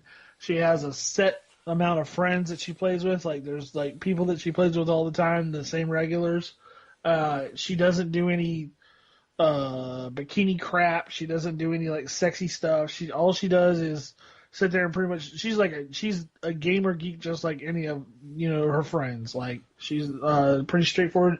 You can tell she's kind of like there's like a Christian undertone with her, where she's pretty much just a Midwestern girl that's like got values and stuff. So it's one of those that's Christian, but not, forcing it down your throat, sort of. Right. Yeah, ordeals. And she doesn't cuss at all. Like the people on her channel don't cuss, and if they're cussing in her chat, she'll throw them out. So you can watch it with kids. She like if there's a game where there's gore, she'll censor the gore if it's really bad. And by the way, folks, the channel that I was talking about is called, I'll give them a shout out, it's called Plush Time Wins. It's a PG, I want to say it's a PG type of channel, and they do a lot of the crane and skill type games. It's very fun, it's very enjoyable. There's a lot of times that you might actually laugh and chuckle about it because they do have, it feels like honest fun on their channel. Yeah. So... yeah, it's pretty great. That's a good one. So, yeah, I mean, there's a lot of good gamers to watch and a lot of good YouTubers to watch. People that don't sit there and just, like, say outrageous things just to get hits and stuff like that. Like, but this Logan Paul creep, I'm just tired of his ilk. I'm tired of people like him. Like, I don't get and like a lot of people are gonna say, he's a white dude, he can just get away with whatever he wants. It's not that. It's not that. It's this mentality. It's like almost like that really bad millennial. Like you don't want to categorize people like that, but it's this really bad millennial, like attitude. Like I just don't give a damn. Because, like, I've got the world at my fingertips, and, like, my parents have all the money, and I don't need to, like, listen to anybody, and I can do what I want. And it's like, why is he? Because he's getting a lot of attention. He's doing a lot of stupid shit. He's appealing to the kids that either want to be like him or are just like him, and he's moving up fast, so he's become YouTube's poster child and can do no wrong. It's not because he's white. It's because he's gaining attention and he's up and coming super fucking quick. So, like, okay, here's the thing. People like him, and he's got his crew that's along with him and stuff. All the people that do all the stunts and the dumb crap that he does. Like, okay, let's go back to, like, a couple of years. Let's go back 10 years to, like, Jackass. How would you rate him alongside Jackass? Like, Jackass was stunts and, like, people doing crazy stuff. Yeah, stupid shit, yeah. Yeah, but, like, Do you think it's along the same lines, or do you think that there's with Logan Paul? Do you think that there's more of a, I don't know, like a different type of attitude towards it? I've seen bits and pieces of Jackass, even though I didn't care for Jackass, but in reference to comparing to Logan Paul, it's a completely different beast. Even though I could say it's along the lines of what the channel Raka does. Yeah. Pretty much, Raka is pretty much tamer than what Jackass does, but it's and I love Raka. It's just like, okay, we're just gonna do a throwdown for shits and giggles and do a Star Wars theme to it, and have somebody dressed up as Ronald McDonald in it. But it's just for shits and giggles. Yeah. And it's let's build with Jackass. It's like, let's build a giant shopping cart and just roll it down the hill, see what happens. Right. There's not. It's not. Let's pull a fish out of a pond and hold its gills closed. It's not. Let's taser a dead rat. Right. But with something these guys, like Jackass, they were pretty much more or less doing things to themselves. And right, it's like, and like it was more like, hey Tommy, bet you $50 you won't be able to eat. You can't tell the difference between this hamburger and a pile of shit. Oh, I bet I can. And they there's a pile, a little bit of like a piece of shit between two slices of bread and some ketchup and a hamburger, and the dude tries a little bit of both. Right. That's different. It's a gross out, but it's not what Logan Paul does. It's just, hey Tommy, I bet you can't, and oh yeah, let's do it. You got the $10 or like, a lot of the stuff that Logan Paul does disrespects not his friends or himself, but other people. Like outwardly, everything is outwardly. It's like he does things at the expense of other people. You know what I'm saying? I'm sure when Jackass was going down, if something totally bad happened or something like that, the camera would have been like, what, we got to stop it right here, right now. I've seen those guys doing all apologies to people. Like if they would hit a car or something like that, they'd be like, "Oh, we're sorry," whatever. Like say something. And what did it come on? Was it really, really legit, or was it kind of like, we are sorry? The only thing I would say was like the stuff that Bam Margera was doing prior to Jackass was, it was a little Logan Paul-esque, and I can see like there being you used to be able to rent a car and pay $9 insurance, and you could basically go out and wreck the car. And he did that. He did that on one of his tapes, like that he used to put out. Like I forget, it was Can't Kill Yourself, CKY. He used to put out the CKY tapes, and we used to watch them all the time when I was working up in the city. But he would do stuff like that. Like he would pay the $9 thing. He'd take this rental car out and just abuse it, roll it, like tear up the tires, like catch the stereo on fire, and then like bring it back to the guy, and the guy's like flipping shit, Like I don't know how much of that was staged, but then at the same time, like even if it was real, it was kind of disrespectful. So I would draw that comparison, like that was pretty much the same. And I'm not gonna sit here and say it's like it's all millennials, but there is an attitude like suburban kids have, because they don't. It's almost, you know what I'm talking about. There's a difference between city kids and suburban kids.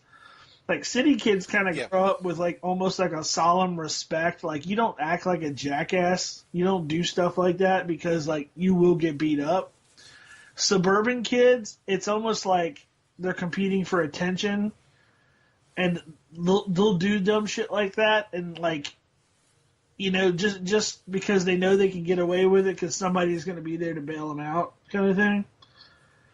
So, and I did find that that message that she put out the person I was talking about. Yeah. And her statement was, I might be in the minority on this, but I don't think Twitch needs...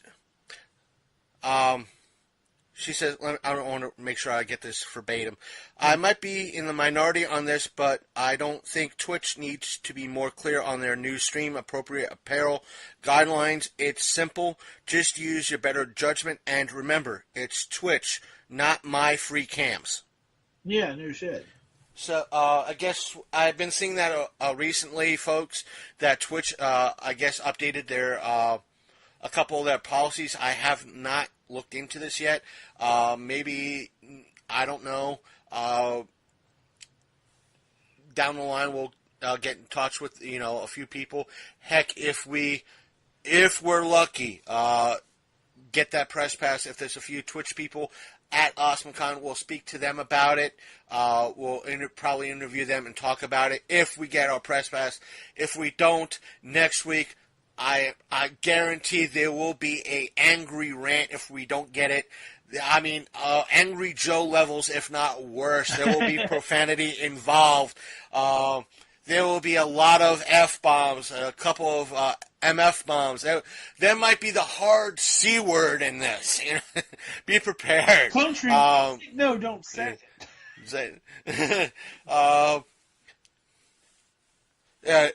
Let me put it like this: it's going to rhyme very well with punt, but the word's not going to be football related. I'll tell you that right now. Bunt, bunt, run. But the thing is, a lot of kids see this and like, well, you might have a Logan Paul say, well, I did it to make awareness. Yeah, but teenagers watch your shit. Right. It's like the whole Tide Pod challenge bullshit. Yeah. It's like kids watch it. A lot of kids emulate.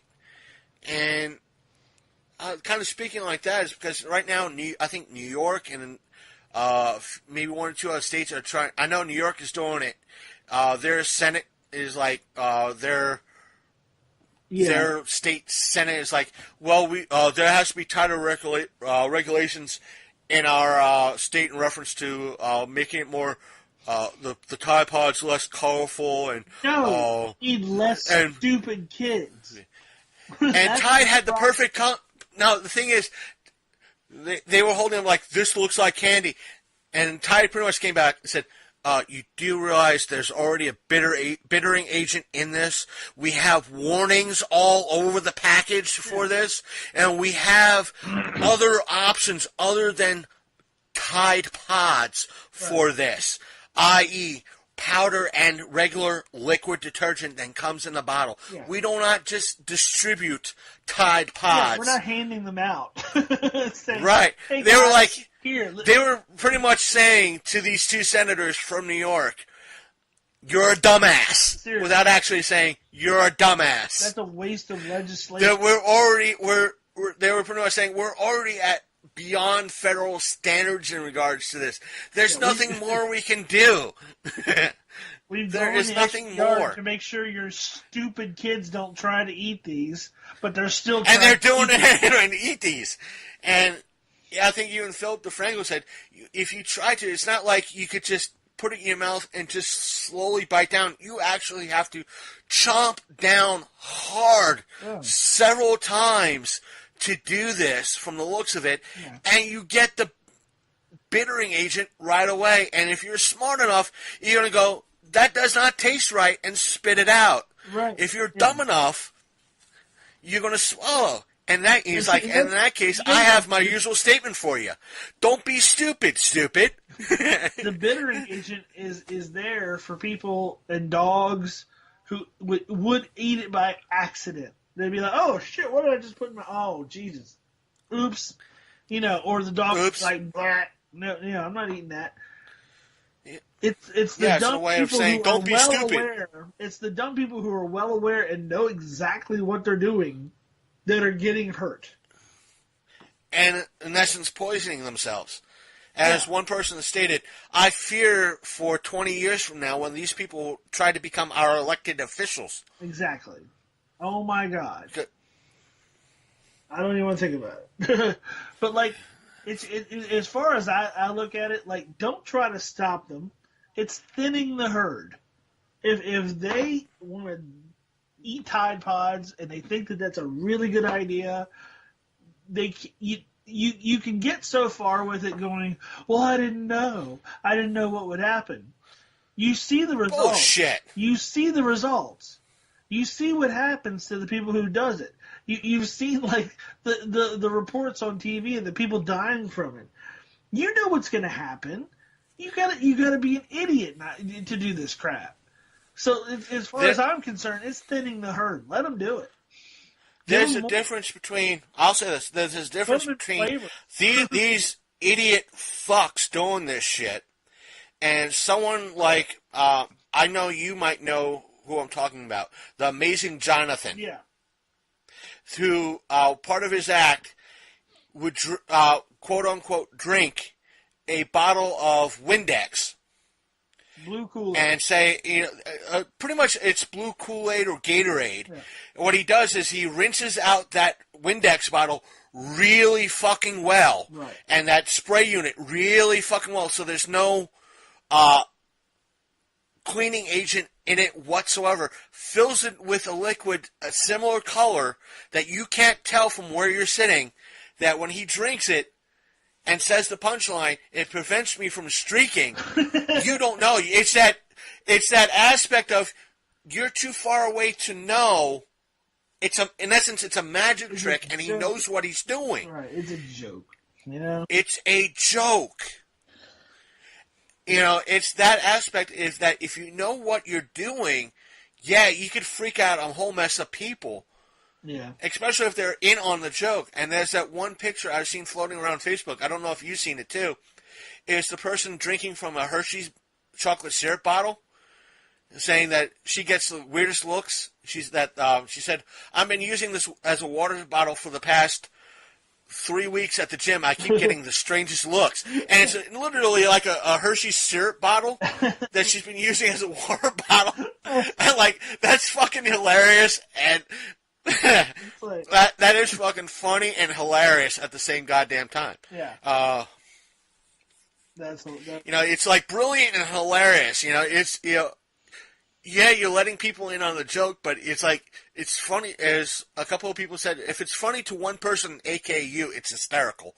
But I'm willing to go. If it's funny to two people, yourself and at least one other person, it's gold. It's gold. Yeah, absolutely. And if you're able to take one person down to their knee in hysterics, if you manage to get the timing just right, it's good. It's good. When was it? A couple of weeks ago, just hanging out at one of those local things, and someone said, "Yeah, I got a cup with M&M on an M&M on it." And without missing a beat, it's like I just pipe up. Really, you got a cup with Marshall Mathers on it? And the person sitting next to me just went down, caught the reference, and just went down to their knees, because the person who initially said I got a mug with an M&M on it was referring to the candy. But since the person who caught the punchline from me knew music, it was like, that's funny. That's funny right there. I don't care who you are. Everybody was giving like a look to me and him like, what's so funny? It's like, you have to actually know music to get the joke. Right. But, we had to explain it that, well, Marshall Mathers is a rap artist. He goes by the name Eminem. Even though it's a candy, it's a perfect, the timing was there. The right people were there to catch the joke.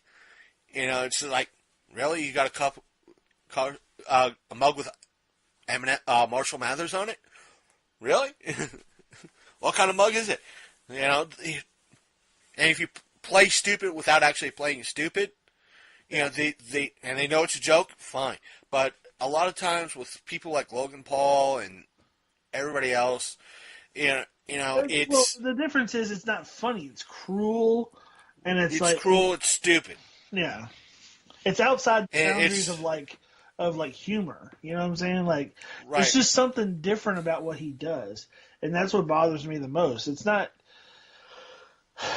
humor in the sense that humor, like, you know, it's funny. It's like just like some kid acting out, you know, like something that somebody would do to somebody in public at Walmart and run away. It's like, ugh. It's like it's cringy to me.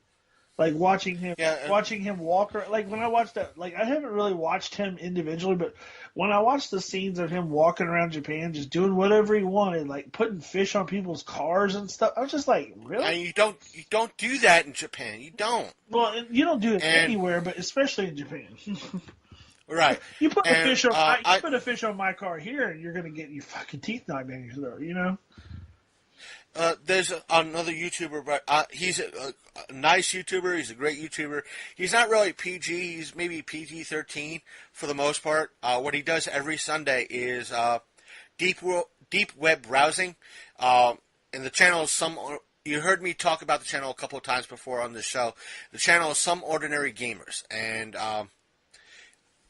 I can't pronounce the guy's name. He doesn't use an alias. Just that channel is called Some Ordinary Gamers. Show him some love. Every Sunday he does deep web browsing, where he has a virtual machine that he goes in, and he finds a couple of websites, and he just reads what's being shown. If it's like a Hitman website, he's like, this. First off, when you first watch the video, it's like a lot of this stuff might be illegal or will be illegal in your area. Don't go it. Don't. It's illegal. I don't want you to go to jail. I mean, there's like disclaimers all over the place. And he's like, we're here again for episode whatever. And he's like, we're back in. Let's see what we could find today. And it's always fun. It's always lighthearted. And he's like letting you in on the joke. Right. And I remember one episode, he's like, I wonder if there's comments on this particular page. And because there was a comment section, it's like, oh, look, he's like, oh, look, they got a comment section. Let's click on it and find out what's being said about this particular website. Yeah. Now, he's going in, fresh, live reactions right off the bat. I mean, it's not live, but it's live reactions that he's looking at these pages firsthand, and this is the first time you're seeing it for the first time. He's seeing it. And right. He said a couple of times in the past, like, if it's too deep or there's a rabbit hole associated with that particular website, he'll come back to it for a live stream and, go down that rabbit hole on a live stream. But with this particular page, it's like, let's see the comments. Because they got a comment section, he clicked on it, it loaded up, and the first comment was, first. Literally, it was like old school, like 2000s internet. First comment, first. And he's like, oh my God, they actually put first as the first comment. Son of a bitch. And he looked at the next one, he's like, next. And he just started rolling. He's like, this is the best night ever. I did not expect this, first and next. And he's like, son of a bitch, that's hysterical. And it's like, you can't help but laugh with him in regards to that somebody did first and someone right underneath that did next. And he's like, oh my God. It's just like you laugh with him, and it's just a fun time. It's just like you're strolling. He's giving commentary about the websites. So, it's fun, and what can I say about it? It's a good time. For those of you who want to check it out, check out all the channels that we, me and Big Candy watch. A lot of times what we recommend is safe for kids and for the viewing public. More often than not. More often than not. Meaning some ordinary gamers will go into topics like the deep web. They're relatively safe in what the deep web, has to offer and what it does, and, how to safely. He'll talk about how things are safely and how things. I know. He said in his, in essence, 9-to-5 job, he does YouTube as a hobby. He probably earns some money off of YouTube, but it's more. It's not a full-time YouTube type of ordeal. If you know what I'm saying, it's more like, if I earn money off this, so be it. But at least that's the impression I get off of him. But he said, okay, I'm a video editor. That's my main bread and butter. He's like, this is why the Bitcoin and the cryptocurrency miners are making it harder for someone like myself to do my job. This is the current prices of graphics cards and so forth and so on. He wants to inform and educate a little bit, kind of like what we tend to do a little bit on this show, but on a higher level. So it's a fun thing. He tends to do a few creepypastas every now and again over gameplay. So there's always something going on in his channel that's interesting or fun, and it's like I said, it's funny sometimes and it's lighthearted. Check them out, and especially if you're into like the Urban Explorer, I do recommend Omar Gosh and Mosarji and them, because they're always exploring stuff. There's probably after this recording, I'll probably be hopping back on YouTube. There's I know Omar. Believe it or not, Omar lives in the same general area I used to live in down in Florida. Really? Yeah, because I think he lives in the county south of Citrus County, or in and around that area. Not north. He doesn't live in like the Gainesville area, but he lives near Citrus County. Okay. It's like the county north of him, and I used to live in Citrus County, and I used to live on the northern end of the county. When I first moved down to Florida, I lived in the southern aspect of Citrus County, and then I moved to the northern aspect, closer to where Ocala. Well, I lived in Ocala, but I gradually moved up to Ocala. But I used to live for a better part of when I lived in Florida was Citrus County. So that's very interesting. So, and he has chickens as pets. And somebody got at his chickens. Oh no! Two of his chickens. And one of them was, he said it was about the size of his hand, and it was that small and very gentle. And he was like, something killed it, and he was very upset, man. And he posted up a trail cam footage of it, I think today. I want to see it as of this recording, so I want to check it out, because I think he caught something on camera that was attacking his chickens, and he wasn't sure exactly what. It could have been rats or something along those lines. Something like that. He said there's aliens, yeah. Could have been. He said there could be foxes or coyotes, but he said more than likely it was rats, because the size of the rats and the size of the chicken that was killed. Guess what he calls his rooster? Sasquatch. Nice. And it's very aggressive. It's an aggressive rooster too. So it'll chase him around. Roosters tend to be like my dad when he was younger. When he was a little boy, like he had one in his backyard, would just chase him from one end to the other. So, but yeah. So he does he does a vlogging channel. He calls it his life movie type channel thing, and he does the exploring channel. I should send you the links to at least his. So what I should do is because he includes like fan greetings. Yeah. To his like vlog channel, I should send one, post one up or send one to him going, "Hey, I'm the Reverend Godfather from the Long Coat Mafia podcast, and you're watching the Omar Gosh channel." And one of the things, his favorite thing is when he like sees a bug or a little birdie, he'll go, "Give me a kiss." It's his. Hey, it's something that I guess caught on with him and his viewers. Yeah. Like, it's a bug. Give me a kiss, And he's got a tattoo on his right arm that says, "Give me a kiss." Have you seen the guy, what is it? Oh, gosh. I think it's like the obnoxious tourist. Have you seen that guy? Oh, yeah, yeah. If he sees, like, dogs, he's like, "Oh, hi, honeys." Like, that guy is ridiculous. It's like, I heard it was 100 feet tall and made entirely of cheese. Let's see here. Yeah, he's always funny. He's another one, but he cusses a lot, so you can't show him to kids. But that guy, there it is.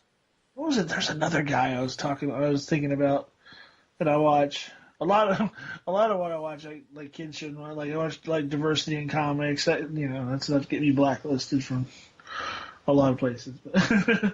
And of course, a lot of the like InfoWars and crap like that I watch. And everybody's like, "Oh, gay frogs." I'm like, yeah. It's funny.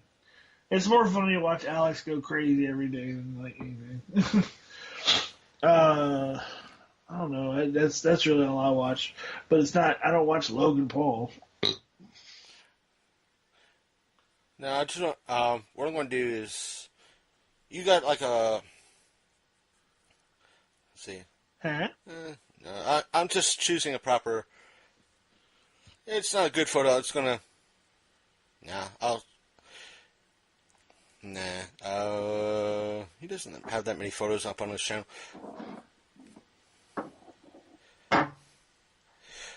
What I'll do is I'm going to save the photo, and what I'm going to do is, what I'm doing, different phone. I can't do the same thing on my one device. I can easily flip through everything with ease, and with this other device that I have in my hands right now, I can't. I can't. It actually slows things down. And I just sent you a photo from his Facebook page. Yeah, there you go. I heard it. You just got it. The person on the far left is Mo Sargi. Okay. And okay. The person on the far right is Omar. Okay. So I guess this was at a VidCon or something like that somewhere. Right. And, they're out having, the main thing is just to have a good time. And, is he the one that it's did not the Japanese girl thing? Where it's like shows them without makeup? You know what I'm talking about, right? You know what I'm talking about? I don't know. I haven't. I thought I sent it to you the other day. He's like, he's sitting there watching these girls, and it's like they don't have any makeup on, and then like they'll put their hand in front of the camera, and all of a sudden they're like made all pretty, and like no, I think this is a different person. Oh, okay, because it looks like the same guy. This is a different person. He does a lot of again, urban exploring and haunted places. I think he not only did he put up the trail cam footage, he did when he was in like Delaware with Mo and one of Mo's friends. They found like a battleship that was kind of abandoned in the middle, going down the highway. So like, well, we're going to explore this later, and that's one of the things that he put up today. So I want to check that out. And they're not short videos; they're like 20 minutes long. So yeah, I mean, it's not. And I mean, he's got the same type of camera I do. Like, no, that's you. I sent you. I'm like, wait a minute. I'm confused, folks. It's been a long week, and a lot of things are coming down the pike, and I have to get prepared for. If we do get that press pass, there's a lot of homework I need to fucking do over the next month. Getting questions ready and what to ask, what their past credits have been or past jobs have been. That sort of thing. And I hope you enjoy it. Do you have anything else? Because I know we kind of gloss over some stuff but the front part of the show is again me just rant. If you just came in for the phone call midway through, or at least the Skype chat midway through, the front half of the show is me doing a few reviews and talking about a couple of things we got to cover last week and a couple of new fun little things that we want to share. So it's that sort of thing. Besides the whole promotional thing and Logan Paul and the whole Elon Musk thing, is there anything else you wanted to say or get off rant about or anything like that? I'll give that chance to you. No, I'm good. Because you already probably talked about it when you did your Cloverfield review. That it was pretty good. And I'll just back that up. I'll say it was pretty good for a Netflix movie. It was. I shouldn't say that anymore because Netflix is really like starting to put out some actual quality like movies. You know what I mean? Like to where it's kind of a nice alternate to the movies. It's like better than like HBO original movies kind of thing. Like you actually can watch something decent on Netflix. Um, but did you? I don't know. Was there any additional information? Because we were all wrong about, you know. I know that was the whole thing. It's like we were all, other than the basics. I think I covered it in like the second half of the last little bit of last week's episode. We were wrong. It's just that the shock of the advert being at the Super Bowl and it dropping that night. Yeah. Like no one really knew. That's what I was going to bring up. It's like the promotion for it was one of the negative things I've been hearing about it is that the promotion was excellent. It's like no one expected it, yet the movie was overall meh. Meh, yeah. Type of meh. Do we expect too much? Is that why it was meh? I guess that's why we expected too much. Because I like the second one better. Okay. Here's something I did want to talk about. I guess I should get into it. Goddamn. Go ahead. So, the girl who was the protagonist in the movie was from London, correct? What, London? Yeah. In this? Yeah. Was she not like from London, like or England, somewhere? Yeah, I think she was. I might have to rewatch it. She was wearing a British patch on her flight suit that I remember, and she was like, and I think the boyfriend or husband or whatever. No, he was a husband because they lost their kids. Wasn't he in London when this thing was attacking? I think when this thing was attacking, this Cloverfield creature, I think they were, she might have been from London, but they were living in the States. Are you sure? I have to rewatch. Okay. I have to rewatch and check. Folks, as of this recording, I haven't rewatched it. I might, when I put together the front half, I probably would rewatch again, so you'll probably hear me cover it better than right now. Right. But I'll repeat. That being said, I'm going to give Big Candy a headache by saying I'm going to go back to the past and recover what I said earlier on in the summer. Basically, one of the key things they have in this, I heard that they kind of paired up, or at least tried to fill in a lot of the holes, or explain a lot of stuff that went on in the first two, or give nods to the first two movies. Right. And with this movie, explains the fact of why it's a, or at least tries to explain why they're taking place in separate universes. That each one takes place in a separate universe so far. Meaning, the first one was in Cloverfield A. Let's say the first movie was in Universe A. 10 Cloverfield Lane was in Universe B, and this one is in Universe C. So far, with me? I'm getting okay.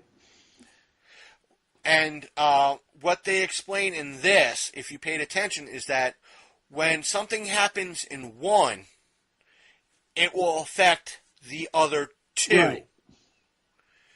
Or the rest of it'll send ripples in throughout not just their time frame, but the multiverse. Right. They kind of explain that. One of the things I covered early on is that one of the bigger Easter eggs is somebody found out when they did a pairing. They started the first Cloverfield movie and this movie, the current one, Paradox, at the same time. They literally had like two screens running. Both movies started at the same exact time.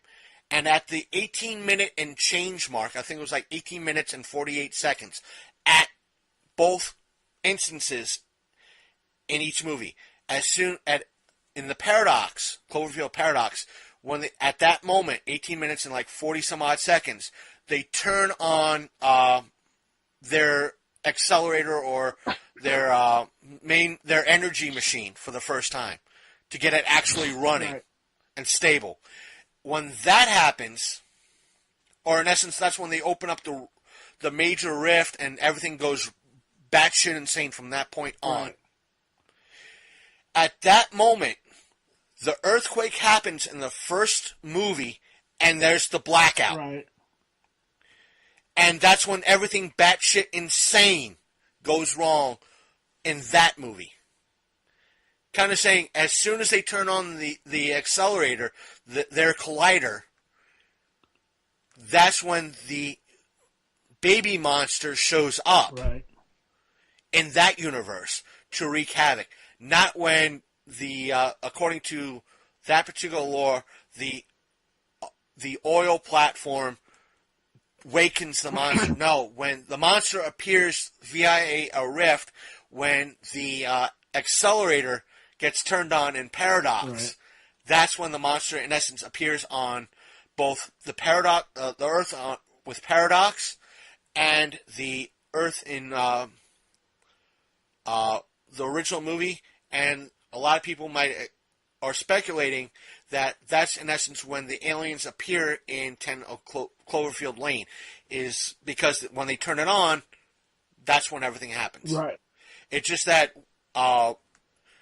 the Earth in the original movie was like 2014, and the Paradox is 2028, and Cloverfield Lane was maybe like 2 years ago.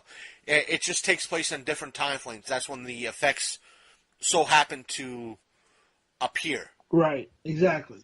So in a way, this was kind of tying everything together. I get that. But here's the thing. So when they're telling them not to come back, or like the boyfriend's pretty much like, don't come back, don't, tell them not to come back or whatever. And like, they're like, oh, they've already like started. There's nothing we can do. Like, they're coming back. And that creature at the end, like, looks like the Cloverfield creature from, I guess, the first movie.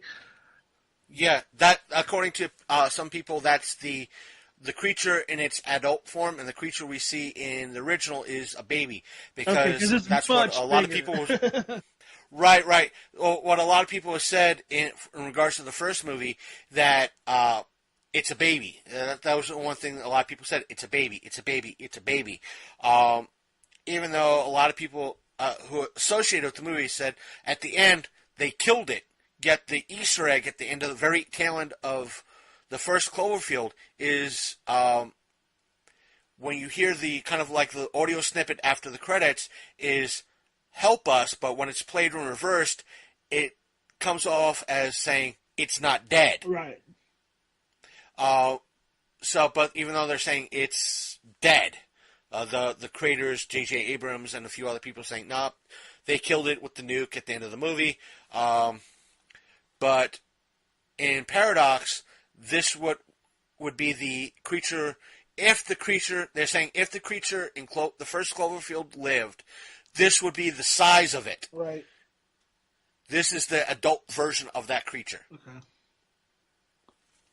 Well, there was also speculation that in the original there were two. The reason why, you remember, like, the creature was huge during some of the movie, but then at the very end, when it, like, kind of meets them in the park, it looks a lot smaller. Like, when they're in that parked area after the helicopter crash. Because the one that they kind of encounter then, like, when it eats the guy or whatever, it looks like it's a lot smaller than the other. There's a whole crap ton of speculation. It could be just general. Yeah. errors in making the movie, which normally happen. And then like, but so okay, and then so are they saying that simultaneously elsewhere there was an alien invasion? yeah, that where when they turned on this collider that brought in this bigger beast on their planet, their main Earth, where they were from, because they in essence I know it's confusing. I know this is the second time I'm probably confusing a lot of you folks. Like I said, if you want to go in order, first movie is Universe A, second movie is Universe B. This movie starts out in Universe C, and when they turn on that collider, you find out that they go to Universe D, let's say. They're in D. I thought you were saying that it ends in Universe A. No, the ripples that happen when they turn it on, they just create a new reality, right? All the additional crap they slip into, meaning they didn't go anywhere in their universe. When they went to Universe D, they were in essence I know I'm almost confusing myself here. When they transferred to them, in essence, when they went to Universe D, let's call it. They never, in essence, moved out of the spot where their Earth was. Meaning, when they were in Universe C, that's where their Earth was. When they turned on that collider and everything went batshit insane, they moved to a different universe, and in that universe, the Earth was on the other side of the sun. Right. And when they went back to initially where their Earth was. Right. But yet it was still a new reality. It wasn't. They went back to Universe C, but they opened up by initially turning on that collider. They, in essence, opened up a portal throughout the multiverse. We didn't see what happened in Universe D. Now, Universe D, what they got could have been what's going to happen in the fourth movie. Right. But, and we won't know that until it comes out, but what happens in... It's out now, guys. No, I'm just kidding. No, I wish. I wish we had that type of information. But them turning on that collider allowed the aliens to come in on Cloverfield Lane and the creatures to appear in both Universe A and C. Right. That's the prevailing theory, because when they turned it on, they didn't have all the bugs worked out. That's why they got the creatures in the two universes and aliens in at least the middle one. We might get aliens in the fourth movie as well. Just that there could be a power outage and an earthquake in that one, and aliens. Yeah. Well, that's why the Nazis have the attack. That's what I'm thinking too. But it was definitely a weird one. It was like it kept me guessing through some of it. You know what I mean? Like when that lady appeared in the wall and all that stuff, I was like, "Oh, okay." That was kind of that was weird and unexpected, and where she was taking the place of the other girl, and like, that's when you knew something was really up. Something had happened. But, right, and you didn't find out. It's like, well, there's kids on our Earth, and they got different information on their stuff, and some of the deaths were fucking brutal, though too. The whole aspect of the one chick getting, frozen in ice, then spaced. Yeah, right. So that was kind of crazy. Oh, I will say that I'll do a review, and I said I wasn't going to watch it, but I went ahead and watched it anyway, and I thought it was probably one of the better horror creature monster movies I've seen in a while. Besides it, I watched Jeepers Creepers 3. It was good. But then again, I'm a fan of the series, So, but a lot of people weren't going to watch it because of the whole pedophile aspect of it. Do you know what I'm talking about? Right. I want to see it. I heard it's like a prequel to the first one. It was actually, but I think it was a prequel to the second one. like something in between or something like that. Yeah, Or like something it was like that. I I have to watch it. It was like the first day of his, going after, the everybody on the bus. So, I didn't like the first one. The first sequel. I liked the second one way better than the first one. If you like the second I have one, yet to see. If you like the second one, you'll like this one. The only thing I'll say, two things: the effects in it are corny as shit because apparently they didn't have a budget. But I like the fact that they made his weirdo like Frankenstein van thing more of a focus in this one. Because if you watch the other ones and you saw that thing throughout, like you're like, oh man, he's got his own vehicle. It's almost like the Jeepers Creepers mobile. It's actually like decked out pretty hardcore. Like it's actually like a part of his killing machine. You know what I mean? So it's actually kind of neat that they did they focused a lot on it as well. That was kind of cool. That's decent to hear. I think a lot of people when the third one was coming out that they were going to give a decent sequel to the second one, meaning a continuation of that, and it just turned out to be kind of a prequel, which I think disappointed a lot of people. Yeah, but I mean, at the same time, like you could call it a prequel. It is a prequel, but at the same time, it could be a standalone. I mean, honestly, like I'll have to check it out. It doesn't play like a prequel. Let's put it that way. I know. Today, as I would say, as this is recording, I got a couple codes from my supplier. Folks, I get. I'm a proud member of Vudu, VUDU, which is the kind of the Walmart brand of streaming service where you could buy movies digitally and TV shows digitally. It's a decent. I want to say it's a decent service. I've had very little problems with the service itself in regards to movies and TV shows. Just that one or two movies I've gotten on sale for some ungodly reason I get a server error playing about halfway through. For one movie, it's like Night of the Creeps, which I got for like $7 last year. And the other movie is Return of the Living Dead 2. Again, I'll get to about midway through the movie and I'll get a server error. I'm like, I want to watch the whole the camp all the way through. Sorry, server error, motherfucking ass. I'll say this: out of all they give like a Rotten Tomatoes rating, and out of I think as of today, I have like 141 digital movies total. The lowest percentage movie I have is a 0%. Guess which movie it is? That weird dragon one that you got the other day. No, I didn't pick that one up. I should, but it's Return of the Living Dead 2, 0%. Really? Why? Is that unappealing? I don't know. Part of me wants to have Nick Hunt on and just talk about like Rotten Tomatoes ratings about it because he's like in the movie business a little bit. I think plus it'll cheer him up.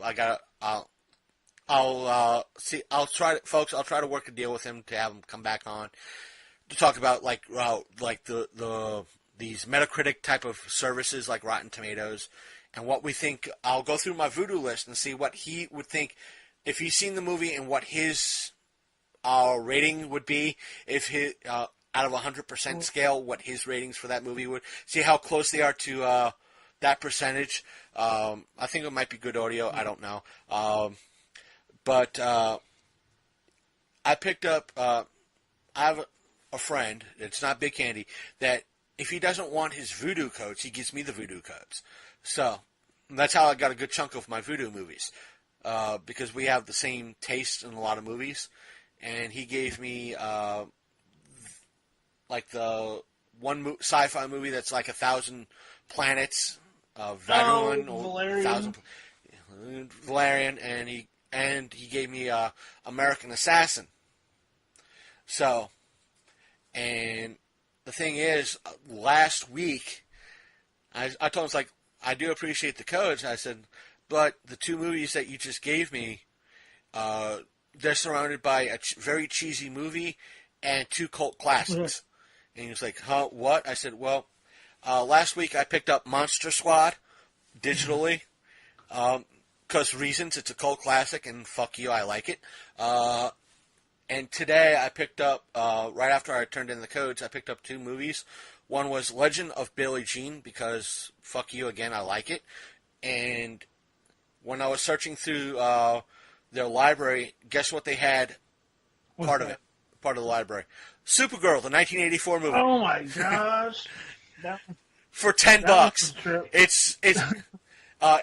It's standard only, but it was like, for $10 standard only. Fuck you, I'm picking it up. Truthfully, the last time I watched it, it wasn't that. It still plays well. It's not the greatest, but it's for like a Saturday afternoon flick. Fuck you, it's like one of those. It's a Saturday afternoon movie. That's it. Yeah, it's not bad. It's not bad at all. Tell me the truth. It's like if someone said, let's say I do go to AwesomeCon this year, and if by God, if I am near Stephen Amell's table and someone says, "Oh look, Supergirl's here," I'm saying, "What? Where's Helen Hunt? Where's Helen Hunt's here? Shit, I gotta get me an autograph to see if he cracks up." Because he comes off the type of guy that would, if you say the right thing at the right time in the right way, he will laugh his ass off. That's true. We're talking about a man who is I don't think he signed up because of his celebrity status. I think he signed up because of what happened personally in his family. He's part of the charitable group that's called Fuck Cancer. Literally, that's the group name. Fuck Cancer. It's to help raise money to find a cure for cancer or help people in need in regards to cancer. So and he's passionate about it. It's not because he's a celebrity. Yeah, it's a plus for him, for the group, but he's doing it for, personal things, and I like the whole name, Fuck Cancer. And if I do get an interview with him and get the press pass and the interview, I'm talking about the group. I'm like, it's like, hey, you want to promote Fuck Cancer? I'm sure he would love to. I'm sure of it. Why not?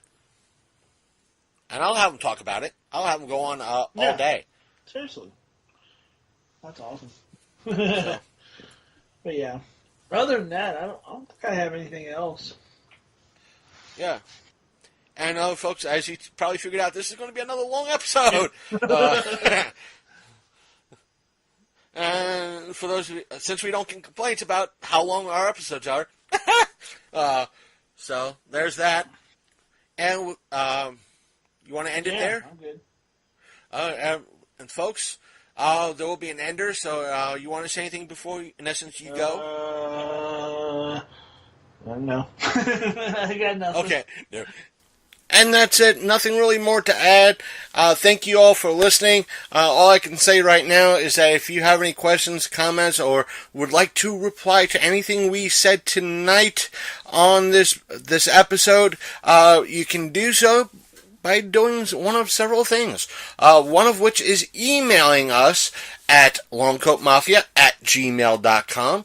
And yes, we will read your email on air if it is appropriate to do so. The other way is that we do have a Facebook page, which is facebook.com/The Long Coat Mafia Podcast. You can like us on, while you're there, you can like the page, and you can send us a message telling us what you think, what your response is to a lot of the things that we've said here tonight. And plus, we are on Twitter. Our Twitter handle is Long Coat Mafia. Our Instagram is also Long Coat Mafia, and yes, we do take direct messages on both. We do have a YouTube channel. I have to still upload our Mountain Dew tasting / rant in regards to Mountain Dew Ice. I'm sorry I haven't do that. Please, folks, if I don't update something like that, please let me know and get on me to do it, please, and I will. And I do apologize for being a slacker. I do tend to do that. And that's it for this week's show. Stay tuned for next week. Next week could be either a very angry rant or it can be a creepypasta. So who knows what will happen. But I might also do a review of Black Panther, because that does come out on the 16th, but I might hold it off. So who knows? Who knows? A lot of stuff can happen between now and the end of the week. So stay tuned, folks. Also, before I forget, depending on when you listen, you can listen to all our episodes dating back, not only including our current episodes, you can listen to us, all the episodes leading back to the very beginning, and hear how bad we sucked in regards to audio quality by going to our main website, which is thelongcoatmafia.podbean.com. And if you sign up on Podbean, you could become a subscriber, or if you use the Podbean app, which is also available for Alexa, which means you could use Alexa, Amazon's Alexa, to listen to our podcast by using the Podbean app. And when you're signed into the Podbean app, you could become click on our like button, or like this podcast button for the show, and be one of the 816 plus subscribers to our podcast on the Podbean app. But if you like to listen to us directly through the website, you could always do so. There's the whole back catalog. Plus, we are on iTunes / Apple Podcasts. Plus, we are on Google Play Music. Plus, we are on Spotify and Stitcher Radio. So you do have a choice of listening platforms to listen to us on. So, plus, if you'd rather have it playing on your TV, again, our YouTube link will be down below. A lot of our stuff is put on YouTube if they deem it worthy, and hopefully it is worthy. This week's episode is worthy, and I hope you all enjoy it. So, take care. I bid you adieu until next week. Please, come back and listen some more. See you next time on the Long Coat Mafia.